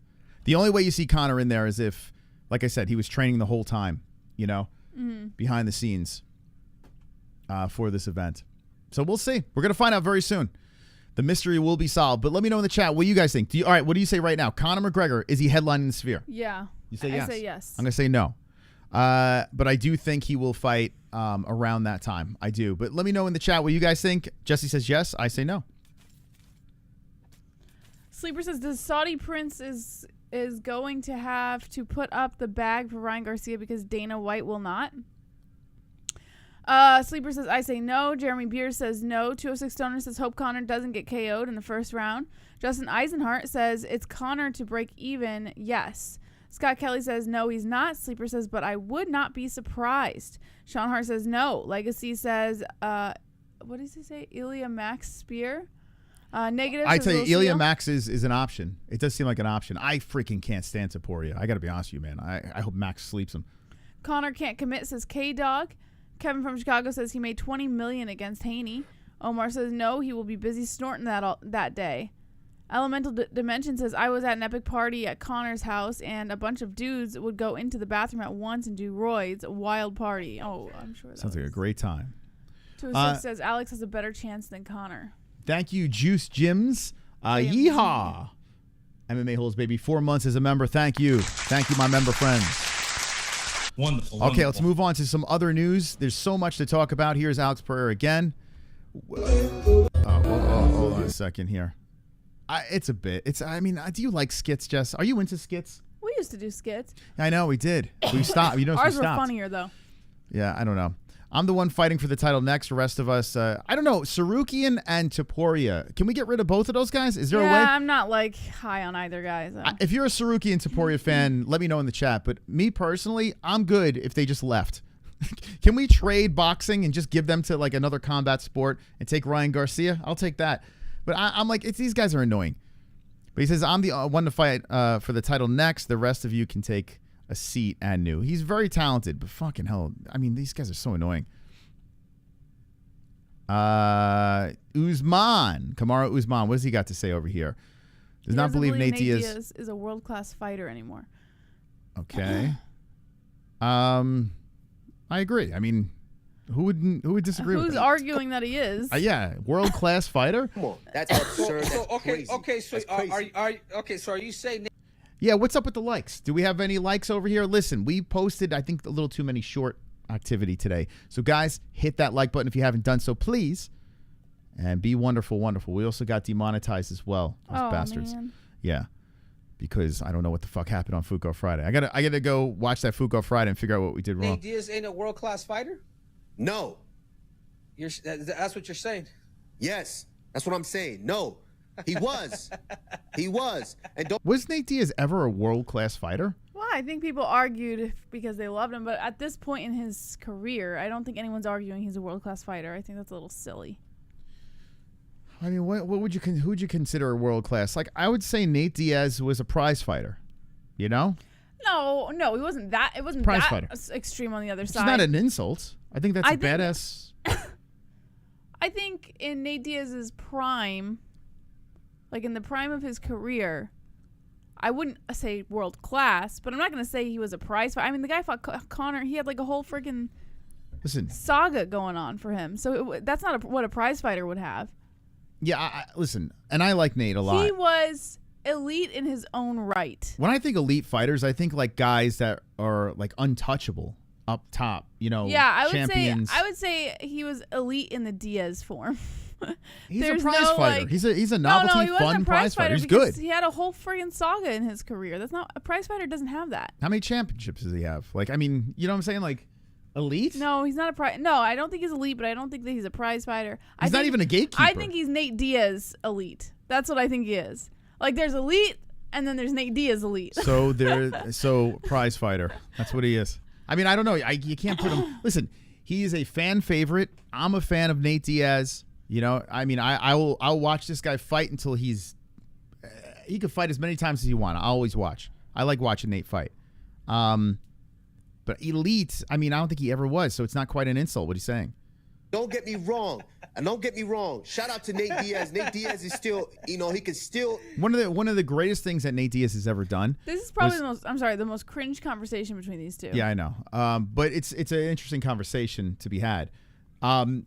Listen, Nate Diaz calling out Conor McGregor, one of the most iconic call-outs ever. Yeah. Then filling in on short notice at UFC 196 weathering the first round storm of El Chapo, and then submitting Conor, breaking Conor in the second round was the peak, the epitome. Like, that was phenomenal.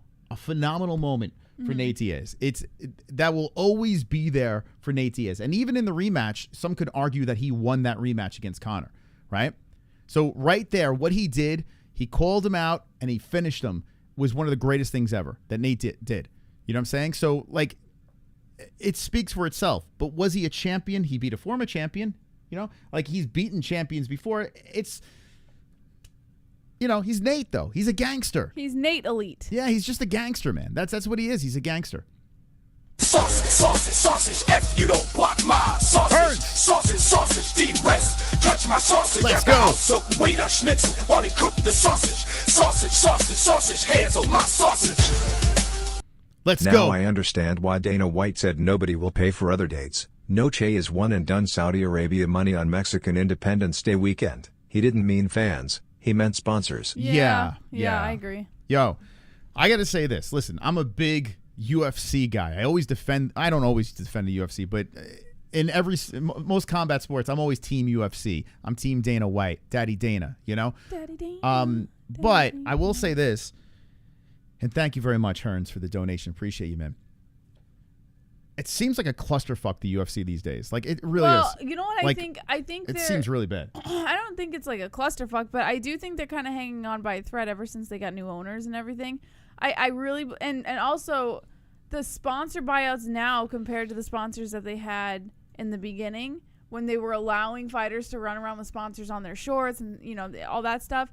I think all of those factors kind of tie into like why the UFC is so straight arrow now. Like, I think they're kind of hanging on by a thread with the fans, but business wise, I think they're doing fine. Oh, business, they're on top of all the combat sports. Yeah. Money is the most important thing.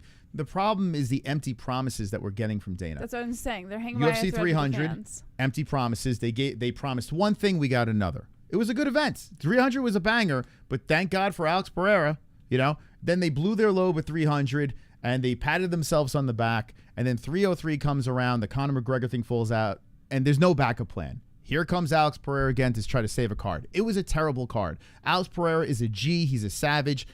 Say what you will about Alex Pereira, but he's single-handedly saving events. Mm-hmm. That's not good. Like, as a promotion, the UFC... Well, it's good for Alex. Yeah, it's great for Alex. He's getting paid, and the UFC is molding this superstar. But at the end of the day, everything else is kind of falling apart. And now we have this Noche thing, which was supposed to be Mexican Independence Day.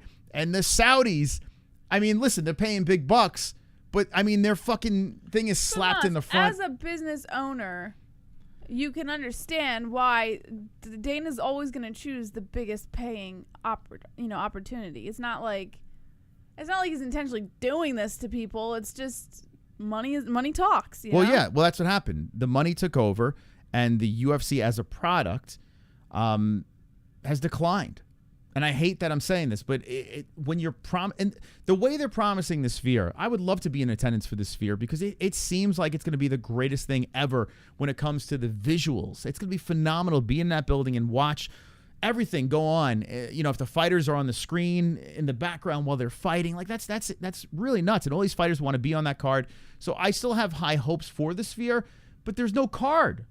It's in September. We're in July, and there's nothing. There's no main event. We don't know who the hell is on this Sphere card. We know that Grasso's on. We don't even know who she's fighting. That's the thing. Like, that's crazy. That's the thing that's weird to me is, like, how could they expect people to run around wanting to buy tickets in advance if they don't even know what they're buying tickets for? Right? Like, would you just willy-nilly run out there and buy tickets for an event? You have no clue who's fighting? They fucked everyone at 303. They fucked everyone. I don't think they changed the prices. They just assumed that everyone's going to show up. Did they ever refund the people who bought tickets for Conor? According to Dana White, no one went for refunds. That's what Dana White said afterwards. Oh, I don't believe that at all. Yeah, that is complete bullshit. Yeah. But straight up lie. So basically what he's saying is people came for refunds, but I'm not going to admit that we didn't give them any. Moss tweezed his eyebrows. I've never even done that before. Hold on, let me check these things out. That's actually a compliment. Jealous because Moss has very well... That's actually a pretty good compliment. Do you really think I tweeze my eyebrows? Because they're like two caterpillars on my face. Wow. Damn. All right. I'm just naturally beautiful. Thank you. Super Thank you, chat. D-Rest. Pulse. Thanks for being the best online community around. Hey, thank you, Pulse. Thank you, my friend. He offered 50% refunds. Wonderful. I would imagine Dana White said. Yeah, like that, what are you gonna do? Keep their money and be like, come back for the next one, guys? Just be honest. Like, I understand he's a promoter, so he's got to lie. It's like a used car salesman. I get it, but I would rather a little more transparency on top of the embellishing and over the top. Like, you could still do that, but if there was a little bit more transparency going along with it, it would just be more palatable. Well, you know what I think it is too. Remember when I told you? I don't know, maybe like a year ago or something. I was starting to say Dana's getting worse with the lying. He's getting worse with the storytelling. He's getting worse with how he's trying to convince fans. And I think it's happening with age. Like, you know, like with age, things that you used to be good at, like manipulation and things like that, just kind of become a little more showy. Like, people start to catch on a little quicker. You know, I think that's what's happening to Dana. I think he's just his level of marketing is just not as good as it used to be, and so what he thinks sounds believable, everybody's like calling bullshit on, you know. I don't even think it's his age. I think it's the fact that he thinks no matter whatever he does, it turns to gold. I think he is so full of himself that, and I like Dana. If you're so full of yourself that you're becoming delusional, and you think everyone's just believing every word coming out of your mouth, that's a problem. That's a huge problem, because when people start calling bullshit, he's going to start doubling down and making a fool of himself. Well, so many people are. Dana's so powerful right now. No one's going to call bullshit unless it's like dopey YouTubers like us.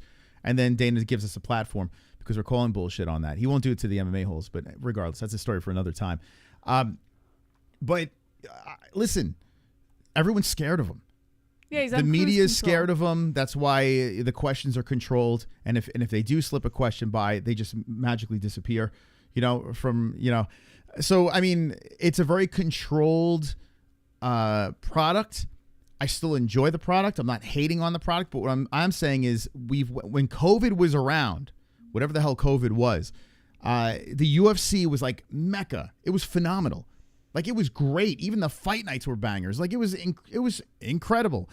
And now it's like, I just feel like everything they do, it falls apart. Look at the past events here. Like, we have 2 upcoming women's MMA events. I mean, what the fuck? But anyway, UFC 303 was a shit show. We have a superstar that rose from 303 and 300, but still, regardless, shit card. This card, shit card too, but shout out to Robert Whittaker for getting the job done. I mean, another... Well, I admit, when I saw that card, I was like, what the fuck is the UFC doing right now? Listen, but Tyra's a beast. Tyra's another young stud out of Japan. They were capitalizing on the Japan audience. You notice something here? Like, the main events, like, rising, Whittaker's back. Rising young star, superstar, like that's what they're doing over here. This card was shit, and a shit outcome in the decision. This card was shit, and I was so excited about this card. Trash. Yeah. Garbage.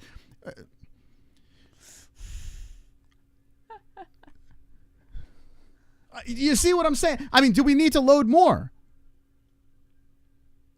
Yeah, that's weird. You know what? You're making a good point now. I'm looking at all the cards.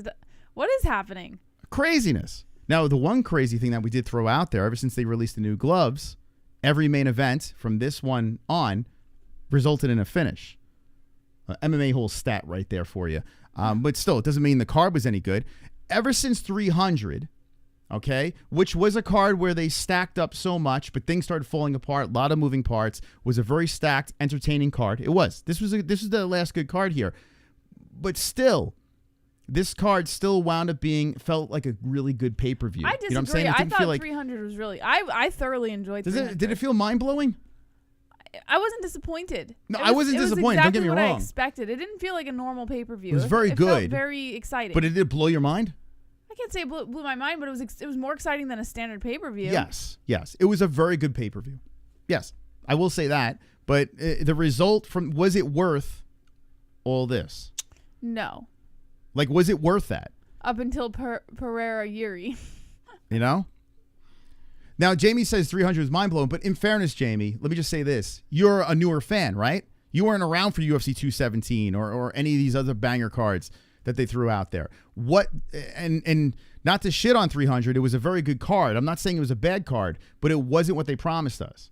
The way they were talking about 300 And then what we got was a big difference. You know, now it was fun. It was good.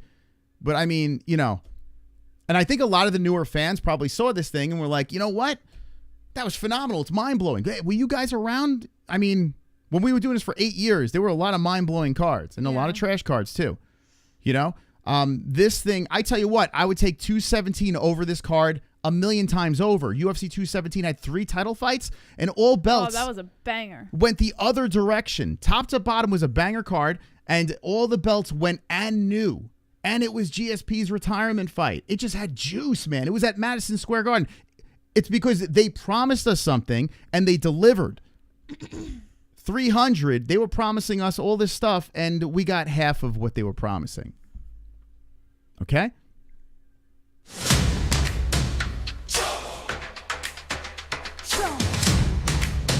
Chama!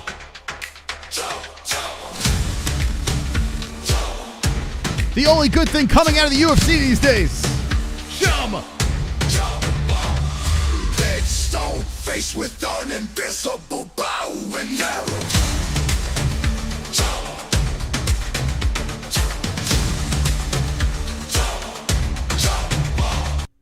Nate Diaz vs. Masvidal sold more than 18,000 tickets, all Nate mostly, 2 former UFC fighters with multiple loses. Arena was packed with UFC fighters and current boxers. I paid $380 for 2 corner section. Wow. Let me just say, and thank you so much for the, hey, how about the Hearns coming in with the Chama? Wonderful, wonderful. If the Hearns wasn't in this community, we would not be doing it. So shout out to the Hearns, man. The Hearns has supported us throughout the years, many years. Great MMA hole. So, first off, Alex Pereira is keeping the UFC together right now as somewhat exciting, right? If Alex Pereira was not in the mix, if you just took Alex Pereira out of the UFC right now, what in God's name is the UFC? Think about it. If Alex Pereira was not here, saving the UFC over and over again, even saving UFC 300, remember, he saved 300. If Alex Pereira was not in the UFC, there would be no excitement. I was so pumped up for UFC 302, the Makhachev versus Poirier card. I was really hyped. I woke up that morning, and I'm a big Islam Makhachev fan, and I was so let down by that card. If you take one man off of this thing, and Alex Pereira, it's up in flames. Think about that. That's why I'm saying that the UFC is like, it feels weird, you know, after watching it for all these years. It's starting to feel a little odd right now. Now, I think that they will find their groove again. I honestly do think, and who knows, maybe the next pay-per-view, maybe Noche is the one where it just spikes it back up. It gets super exciting. They end the year strong. Madison Square Garden, the return of John Jones, Conor McGregor comes back, big circus stuff. Yeah. You know, it could come around. But let's be honest here. After 300, and if you take Alex Pereira out, let's take Alex Pereira out of the mix. Look at these fucking cards before 300. It's craziness. Look at these cards. Yeah, it's rough. You know what I'm saying? Like, it's pretty fucking bad. You know? So shout out to Alex Pereira. He's keeping the UFC together. Hopefully they pull their heads out of their ass. Noche's fantastic. They finished the year strong. And I don't have to crap on the UFC anymore because I truly do enjoy the product, but I'm going to be as real as possible with you guys. All right, let's move on. King Green talking about, this is pretty badass. Check this out. My plans is to fight Patty, and if I can, if the UFC let me, I want to fight in Perth too. He wants to fight in Perth too, Jesse. Perth? No, Perth. Is that what he's trying to say? No, Perf. Black people can't say the TH. They can't make that sound. That's very racist. You let me. I'm fighting Perf too. They're going to fight in Perf. All right. You can pick the person. I hear Dan Hooker's looking for a fight. I'll fight Dan. I don't care. All I need is you to do me this favor. Work out them taxes because I'm not trying to give up no $90K in fucking taxes to Australia.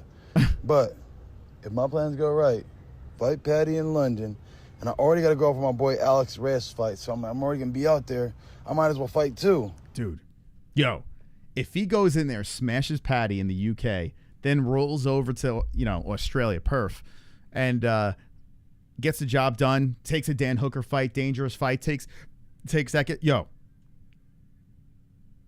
I mean, who doesn't like Bobby Green? Who's not a fan of Bobby Green? I don't think we have one person in the chat that's like, I can't stand this guy. I mean, this guy is fun, man. This guy he's always walking forward, hands down. It looks like the black Nate Diaz, He's got that swag as well. This guy's a beast. He's a beast. Taking people's heads off, taking fights on short notice. Even though Islam had him, that was a short notice fight, give him a pass. But this guy's fun, man. This guy's a fun guy. And if he goes in there and slays Patty, which I got to be honest with you, I'm leaning towards Bobby on this one. And then rolls it around in Australia. That's a beast move. What do you think here, Jess? You think he's going to do that? I gotta be honest. I don't hate Bobby Green, but I'm not on the Bobby Green train, Moss. I could care less. Whoa. I really could. And it's not anything against him. I wish him, if this is his plan, I hope, everything works out for him. I hope he executes it well and everything, all the cards line up. But wait, hold on a second. Hold that thought real quick before I lose this. The Celtic Moss, please fix my subscription. Celtic, what are you talking about? He's been complaining in the chat the whole time about how he signed up for a membership, but the membership's not there. What? All you have to do is just try to click join again. Sometimes YouTube glitches out. People will have memberships, and then they'll show up the next day with no membership. So just try to join again, and it'll probably just re-up wherever it left off. That's crazy, man. Yeah. That's definitely a YouTube issue. That's not us. Yeah, but, just try to join again and see if YouTube will. Usually YouTube will just put you right back where you left off. Yeah. A lot of times YouTube just removes people's memberships for no reason. YouTube hates us, man. And then it's you just have to go and become a member again. That's all. Could you imagine taking memberships away from people? That's fucking nuts. Anyway, sorry. Go ahead. Finish your thought. Go ahead. No, it's not a long thought. It's just I wish him the best, but I could care less really about Bobby Green. Okay. Wow. That's a hot take. It's not a shot at him or anything, you don't he's never Perf? done anything to make me hate him. I don't hate the guy. I just am not. It's not I'm oh, I can't wait to fucking see Bobby Green do that. Have you ever been bored during a Bobby Green fight? I don't think I have been bored during a Bobby Green fight, but I've never been amped to see Bobby Green. Listen, I've rooted for and against Bobby Green throughout his career, but I will say this: I always am interested when Bobby fights. And if he's going to do this, if he's going to go in there and smash Patty, who do you think wins, him or Patty? Oh, Bobby Green, I think. Really? I think Bobby Green was going to destroy Patty, yeah. Okay. But, like I said, it's not... That fight actually is pretty exciting. But, yeah, I don't know. It's just... Like I said, I don't have any ill will towards the guy. It's just not... He's just not my, my style. Okay. A fighter. Fair enough. Here's Kamaru Usman. Nothing to say about that. Moss, you wouldn't walk around in an outfit like that? No, here's the guy that beat Alex Pereira. Artem Vikitov, one of the guys that beat him. The last man to beat Alex Pereira in kickboxing, criticizes Alex Pereira's striking. What does he say over here, Jess? Alex's biggest weakness is that he is all attack. He has no defense. Because of his lack of defense, he is open to taking a lot of punches to the head if he's facing a... You got to show more, Moss. Oh, okay. I was about to put... I was going to request monetization while you did that. Hold on. Good. If he's facing a skilled striker, you saw that in his second fight with Adesanya, he got caught because he leaves a lot of openings for people who know that what they are doing. These other guys haven't done well against Alex because their striking isn't at a high enough level. They aren't confident against him, and they think he's unbeatable. So in their heart, they are already defeated before the fight starts. But I have beaten him before in pure striking competition, and I am sure I'll do it again if we can get our trilogy match in the UFC. So what do you think? So it's kind of funny. The first thing I thought about when I heard this or saw this was, does this not feel like the reverse of Izzy? Why? Alex Pereira was the guy kind of barking, and the UFC was kind of flirting with the idea of bringing him into the UFC as the Izzy Slayer. And now we have this dude over here. I see what you're saying. Being the Alex Pereira to Izzy. I think he's just looking for relevance coming into an MMA fight, I guess. I don't know anything about this guy. Never seen him fight. But it does kind of feel like that. It seems like... Well, I think he might have seen that it worked for Alex, so he's like, well, let me just get on board that path, Yeah. So let me know in the chat. Are you interested in seeing this guy come into the UFC? Nah? You had enough? I mean, he might do exactly what Alex did, right? He might come in there and become a freaking superstar. I have no idea. I don't know anything about this guy. Fuck him. Okay. You want to see Potan be I'm You don't really wanna getting see the high on the Poton? Poton train, Moss. He's fun, man. He is fun. I really and like the guy. I don't know how many more years we're going to have out of it because what is he? He just turned he's like 37? in his upper 30s, yeah. Yeah, so, I mean, eventually he'll fight a wrestler and, you know how it's going to play out. But, or Izzy chases him up there and who knows. But right now, Alex Pereira is literally, he's saving the UFC. So we'll see how they handle that. The weights over here, this is kind of interesting. Masvidal hydrated up to 204 on fight night. Nate 190. And still lost. And still fucking lost the crybaby. All right, so that's that. Could you believe the excuse he made about saying California? He's, well, I'm in California, so I knew if I didn't get a knockout. Like, basically making a full-blown excuse that if he didn't get a knockout, then California was going to favor Nate Diaz anyways. Could you believe that? Like, what a big fucking excuse maker that guy is. Yeah, I believe it. Here's Khamzat Chimaev training in the mountains. So after he got all of his fans' money, now he takes the training camp to the mountains. Here we go.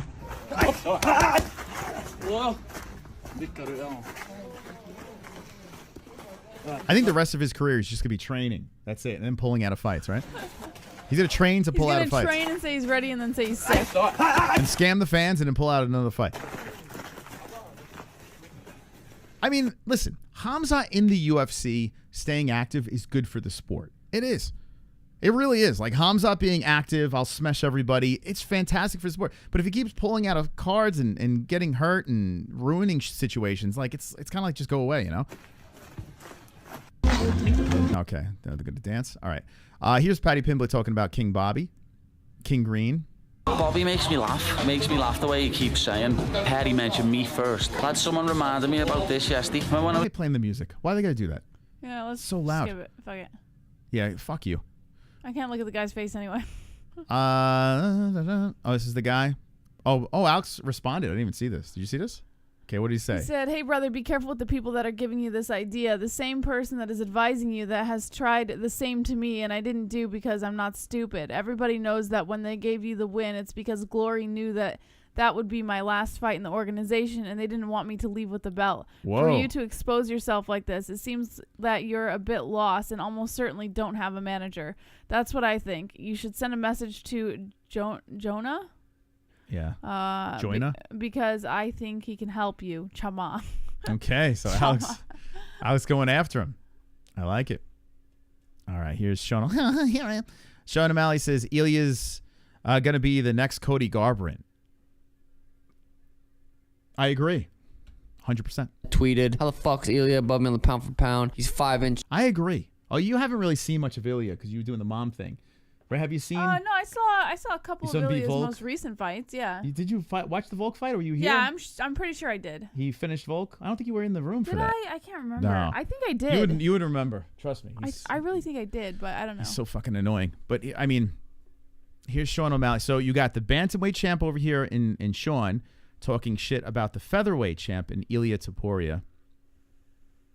Ilya, yeah, I tweeted, how the fuck's Ilya above me on the pound for pound? He's 5 inches shorter and has less title defenses. Those are just facts. Those are, I wasn't trying to be funny. I was stating facts. And I got a lot of hate for it. And they're like, bro, he should be. He beat Volk. Like, buddy, I really give a fuck less where I'm at on the pound for pound. Ilya's going to be the next Cody Garbrandt. He won his nice little fight. He had his little dominant cruise performance. He's about to get... That would be funny, right? Cody had this phenomenal uprise and everyone thought he was going to beat everyone. And then all of a sudden just became chinny. What Ilya needs to do is fight someone that's on the juice. You know, like a snake in the grass. Ilya needs his own snake in the grass to fall apart. That's what happened. That was the demise of Cody. If Cody Garbrandt never fought TJ, Mr. Steroid Nipples, Cody might have stayed on top. TJ broke him. Get pieced up by Max Holloway and then go downhill from there. Not really. I feel like Ilya is one of the most skilled guys actually in the UFC, but fuck Ilya. I don't disagree. I don't know. What is that? Is that like a nervous laugh? How we figure that out? The suck site only renewed it. So what happened? The Celtic Vikings. So you're saying you renewed the membership and it didn't give you the badge? I would definitely get on that Google support and figure out what's going on. Does anyone else have that issue? Let me know in the chat or DM me. I mean, there's really nothing I could do about it because it's a Google situation. But hopefully, you know, they give you that. That's ridiculous. Sure loves hating on Sugar. I literally agree with Sugar. What the fuck you talking about? I literally agree with them. Yep. No fucking update for you, fellas. I'm still hoping for the Sphere. Still same shit. Sphere or December. I'm pretty sure either way it's going to be in Vegas next fight, which I'm pumped about. I'm excited to go back to Vegas and fight. So the Sphere, and Dana keeps saying it's going to be something fucking crazy. And then you got Conor and Chandler maybe going around. You got Max Elia. You got me, Marab. You got fucking some pretty big I tell you, I don't know. Well, Marab said he claimed Mexico, right? So Marab could represent Mexico. I tell you what, I wouldn't mind seeing Sugar and Marab on that Sphere card. That'd be kind of cool. fights to possibly make. I don't think they're gonna do it though. I don't think so. But honest to God, I have not heard from the UFC yet, and we're getting too goddamn close. Yeah. It's literally right around the corner. It's September 14th. I mean, for him to get in the camp, and they're not gonna do that. First of all, Sugar is not a big pay-per-view draw. He's not. Now maybe he could put asses in the seats.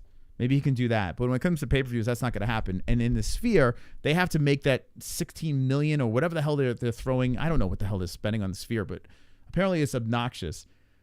Sean O'Malley is not going to be the guy that's going to do that for them. As much as he is a star, I don't think he's going to be that guy. So, yeah, they're probably saving him for something else. Is that a little frustrating for you? Because you're always someone that likes to get things wrong. Marab is not putting, you know what I'm saying? It's not going to do it. On and getting done. Oh yeah, I mean I'm in camp right now just in case because it's fucking. They're not going to do it to him. They'll do it to his opponents to keep O'Malley, you know, relevant and shit like that. But they're not going to do it to Sean. Little overnight. It's over. Unless they're panicking. Unless things don't. Man, if the UFC's stringing along their champions too, because they can't figure out what the fuck they're going to do in the Sphere, this is crazy, man. You think Conor headlines the Sphere? So, like we said before, now Jesse says yes. I say no. I don't think that Conor's going to do it unless he's like secretly. I mean, he's training now, but unless he's been secretly in camp for this with Chandler or whoever else he's going to fight, I don't think so. No, I don't think he's in the Sphere. I would love to see it. I would love to be wrong about that, but I'm going to go with no. I don't think he's going to be that guy. I don't. And yeah, like Sean says, too risky. Could you imagine? You market this thing for Conor, and, you know, now he says he's not going to fight unless he's fully healthy. And then, you know, the big star falls off the Sphere. Like, that's, yeah. You like my shirt? You can get this at the Streamlabs link in the description. Year of the MMA-Holes 2024. By the way, this is the Year of the Dragon. We've released the Dragon multiple times. We'll be releasing it again on the next pay-per-view. So check it out over here, Year of the Dragon. If you want to cop one of these, go check it out at the Streamlabs store, link in the live chat. Thank you, Alan, for bringing it up. I forgot to shout it out. Or you can go to the Pick'em League. Bruce Buffer's link over there will send you to the store too. In camp now, just in case. So yeah, it is frustrating though, but it is what it is, man. Yeah, I don't know. That's kind of crazy that they're not giving their fighters a heads up.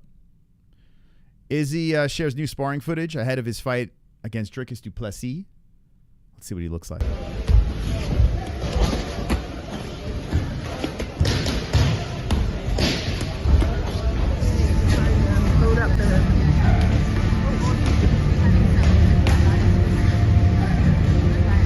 Should be a good fight. Moss and Jesse on Fire live chat would be hilarious. We've done it like 3 times. I've had Jesse on. Go check out our playlist. We've done it multiple times.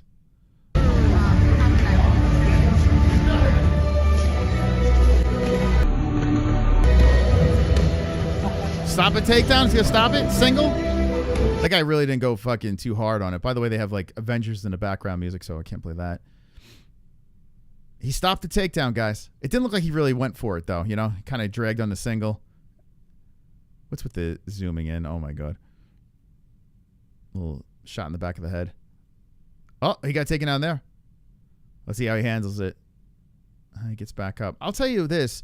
One thing about Izzy is he does get back up. He's not an easy guy to pull down.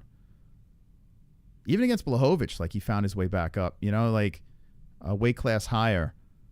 So Izzy doesn't, I mean, this dude is not super simple to take down. This could be an interesting fight. I trained with Brazilian once, and he did a flying elbow, sniffed to me and knocked me out with the stank. What the fuck does that even mean? I bet you drove through. He grew up wrestling dogs. Yeah.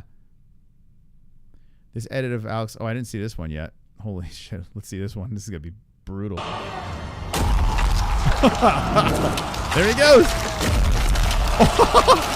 Dude fell into like a. Oh my god, dude. Was it a was it called a pentagram? What the hell is that fucking thing? There he goes. I don't know if I could play this music though. There he goes.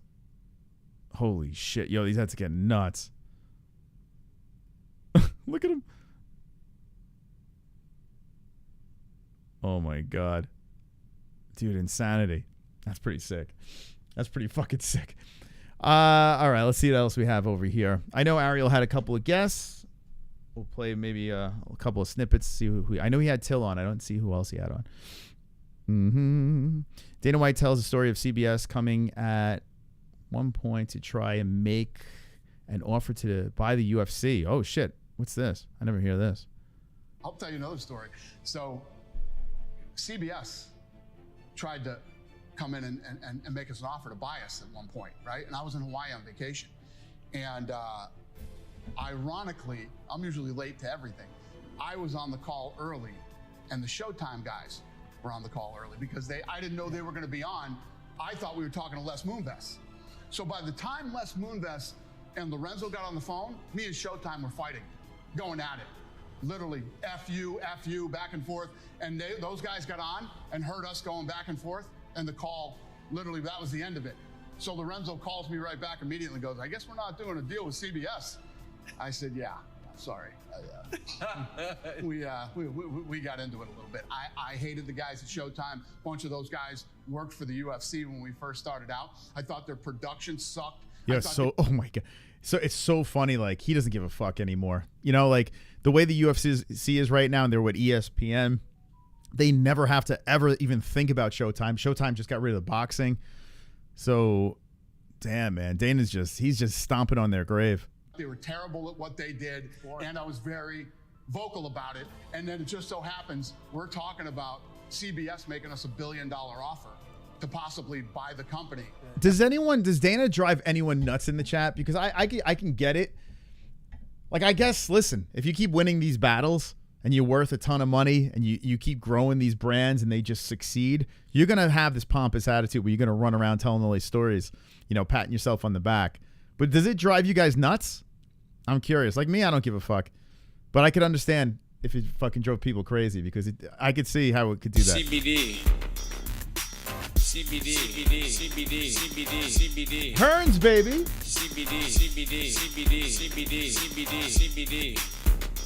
CBD. Let's go, Hearns. With, healing process and inflammation and stuff like that. So you wanted to get these for before or after the fight training and make your life a better place. Let's go, Hearns. Most Turkey Al Sheikh sponsoring a great boxing event August 3 in Los Angeles. That dude is paying fighters good money. Yeah. I'll bet a lot of UFC fighters want that paycheck. I'm sure we are going to see a stack card with a lot of big names. Yeah, so Hearns, did you see this whatever the hell is this Turkey dude? Have you seen him and Dana are in bed together? So they got this Noche. They got Power Slap going over there for multiple times. This dude is just throwing money everywhere. And I hope that he does combine boxing. I hope he buys all of boxing and combines everything so champs have to fight each other. I think he's great. He's fantastic. He's making things way more interesting.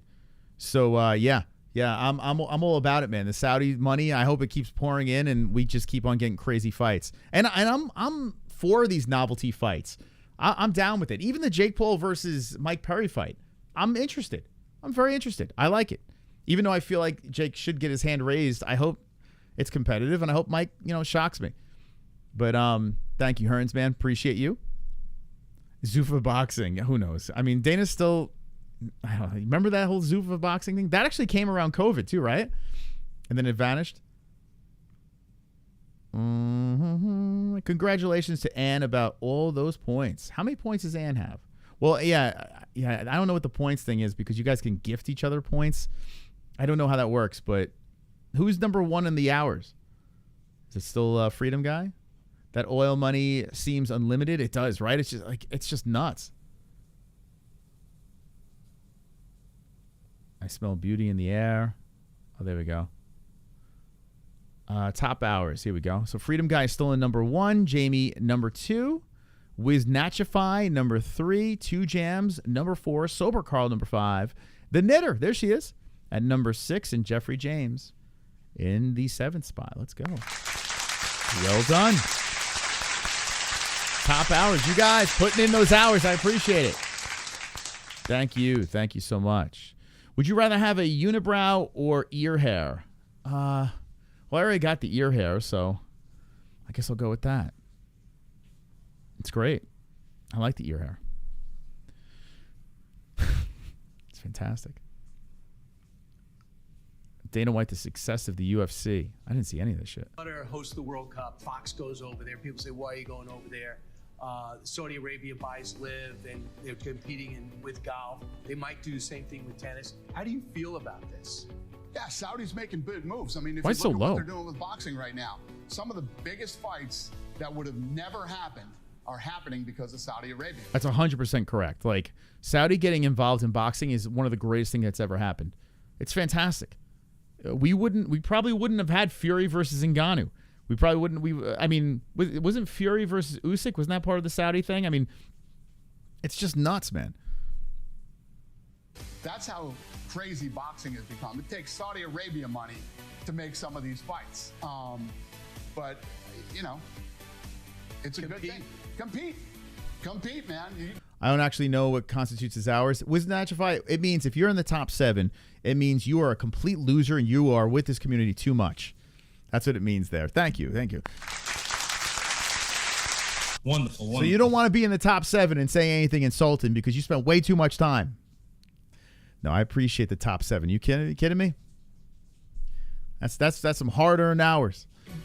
You got to compete. It's what I always say, you know, people have called us a monopoly and all this stuff. Dana getting a little bit of a belly. Wait, what happened? Wait a second here.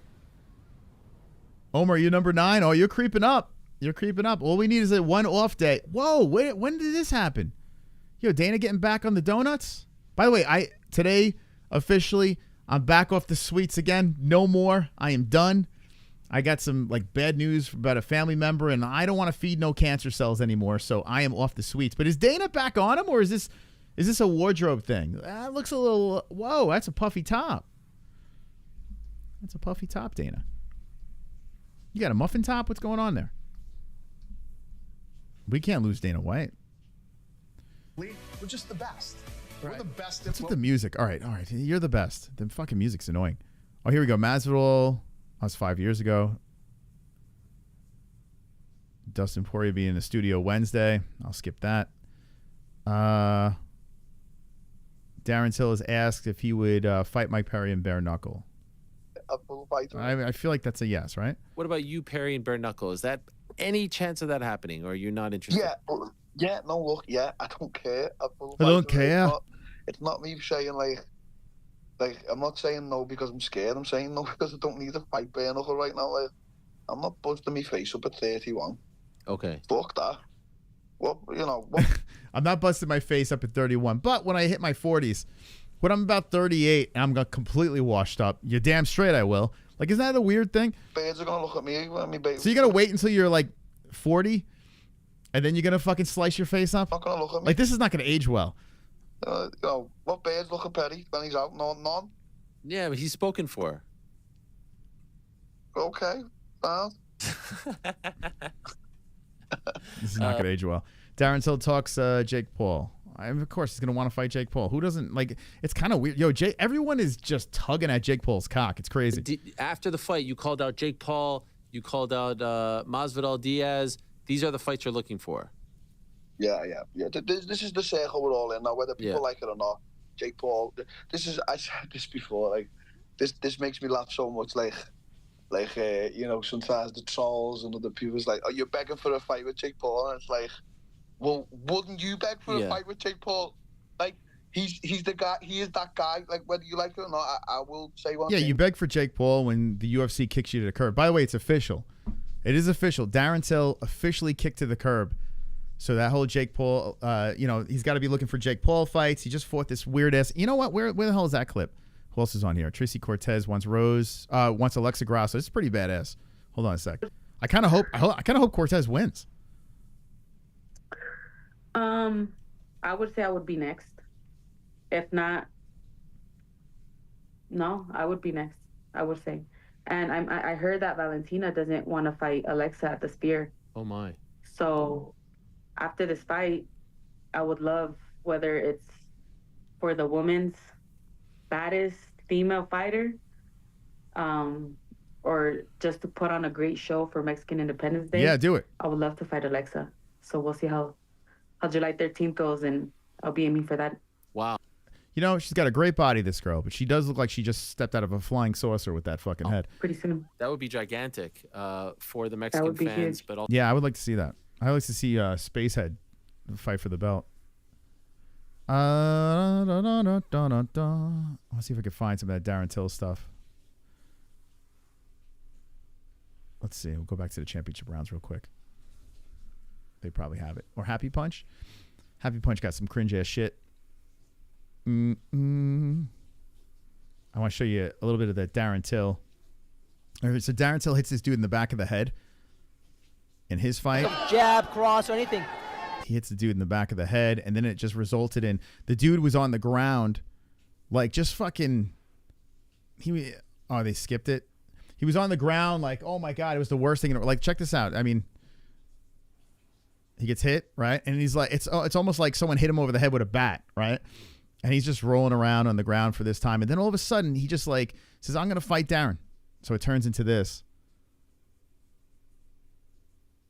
And this is on the card headlined by two midgets. Like, I'm not even lying.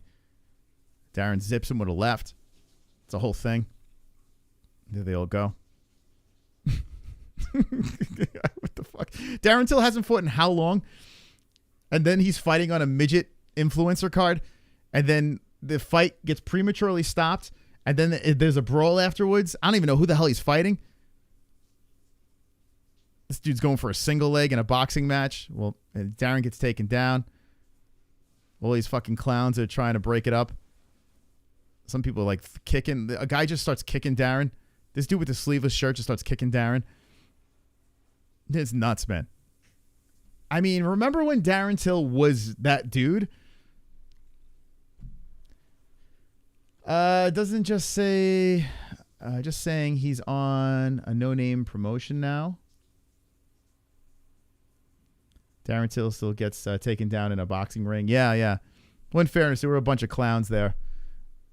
So who knows? Jesse on Fire says it was 100% rigged. What was rigged? What, the Darren Till thing? I mean, if he's the king of conspiracy theories, right? He must have blackmail on these fighters. Okay.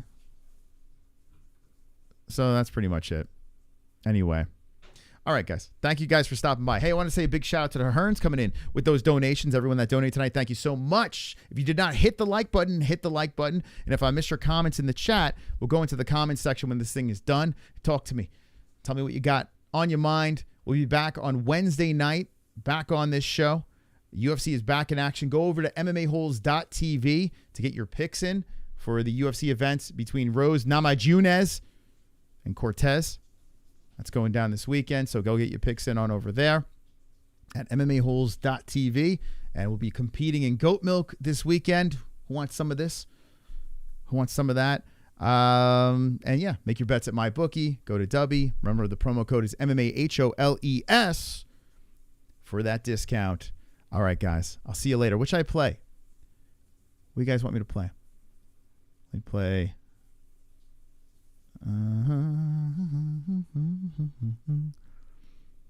play a little, I don't know, just random. Where we go?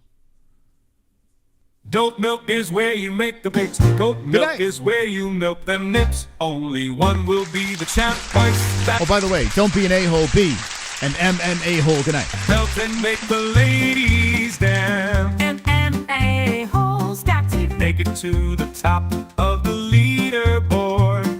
Milk that victory with the highest score. Link up with your fellow holes, unleash the dragons and torch the trolls with orange cherries. MMA-Holes do TV. MMA-Holes do TV. MMA-Holes do TV. MMA-Holes do TV.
Cornucopia, Hoppe.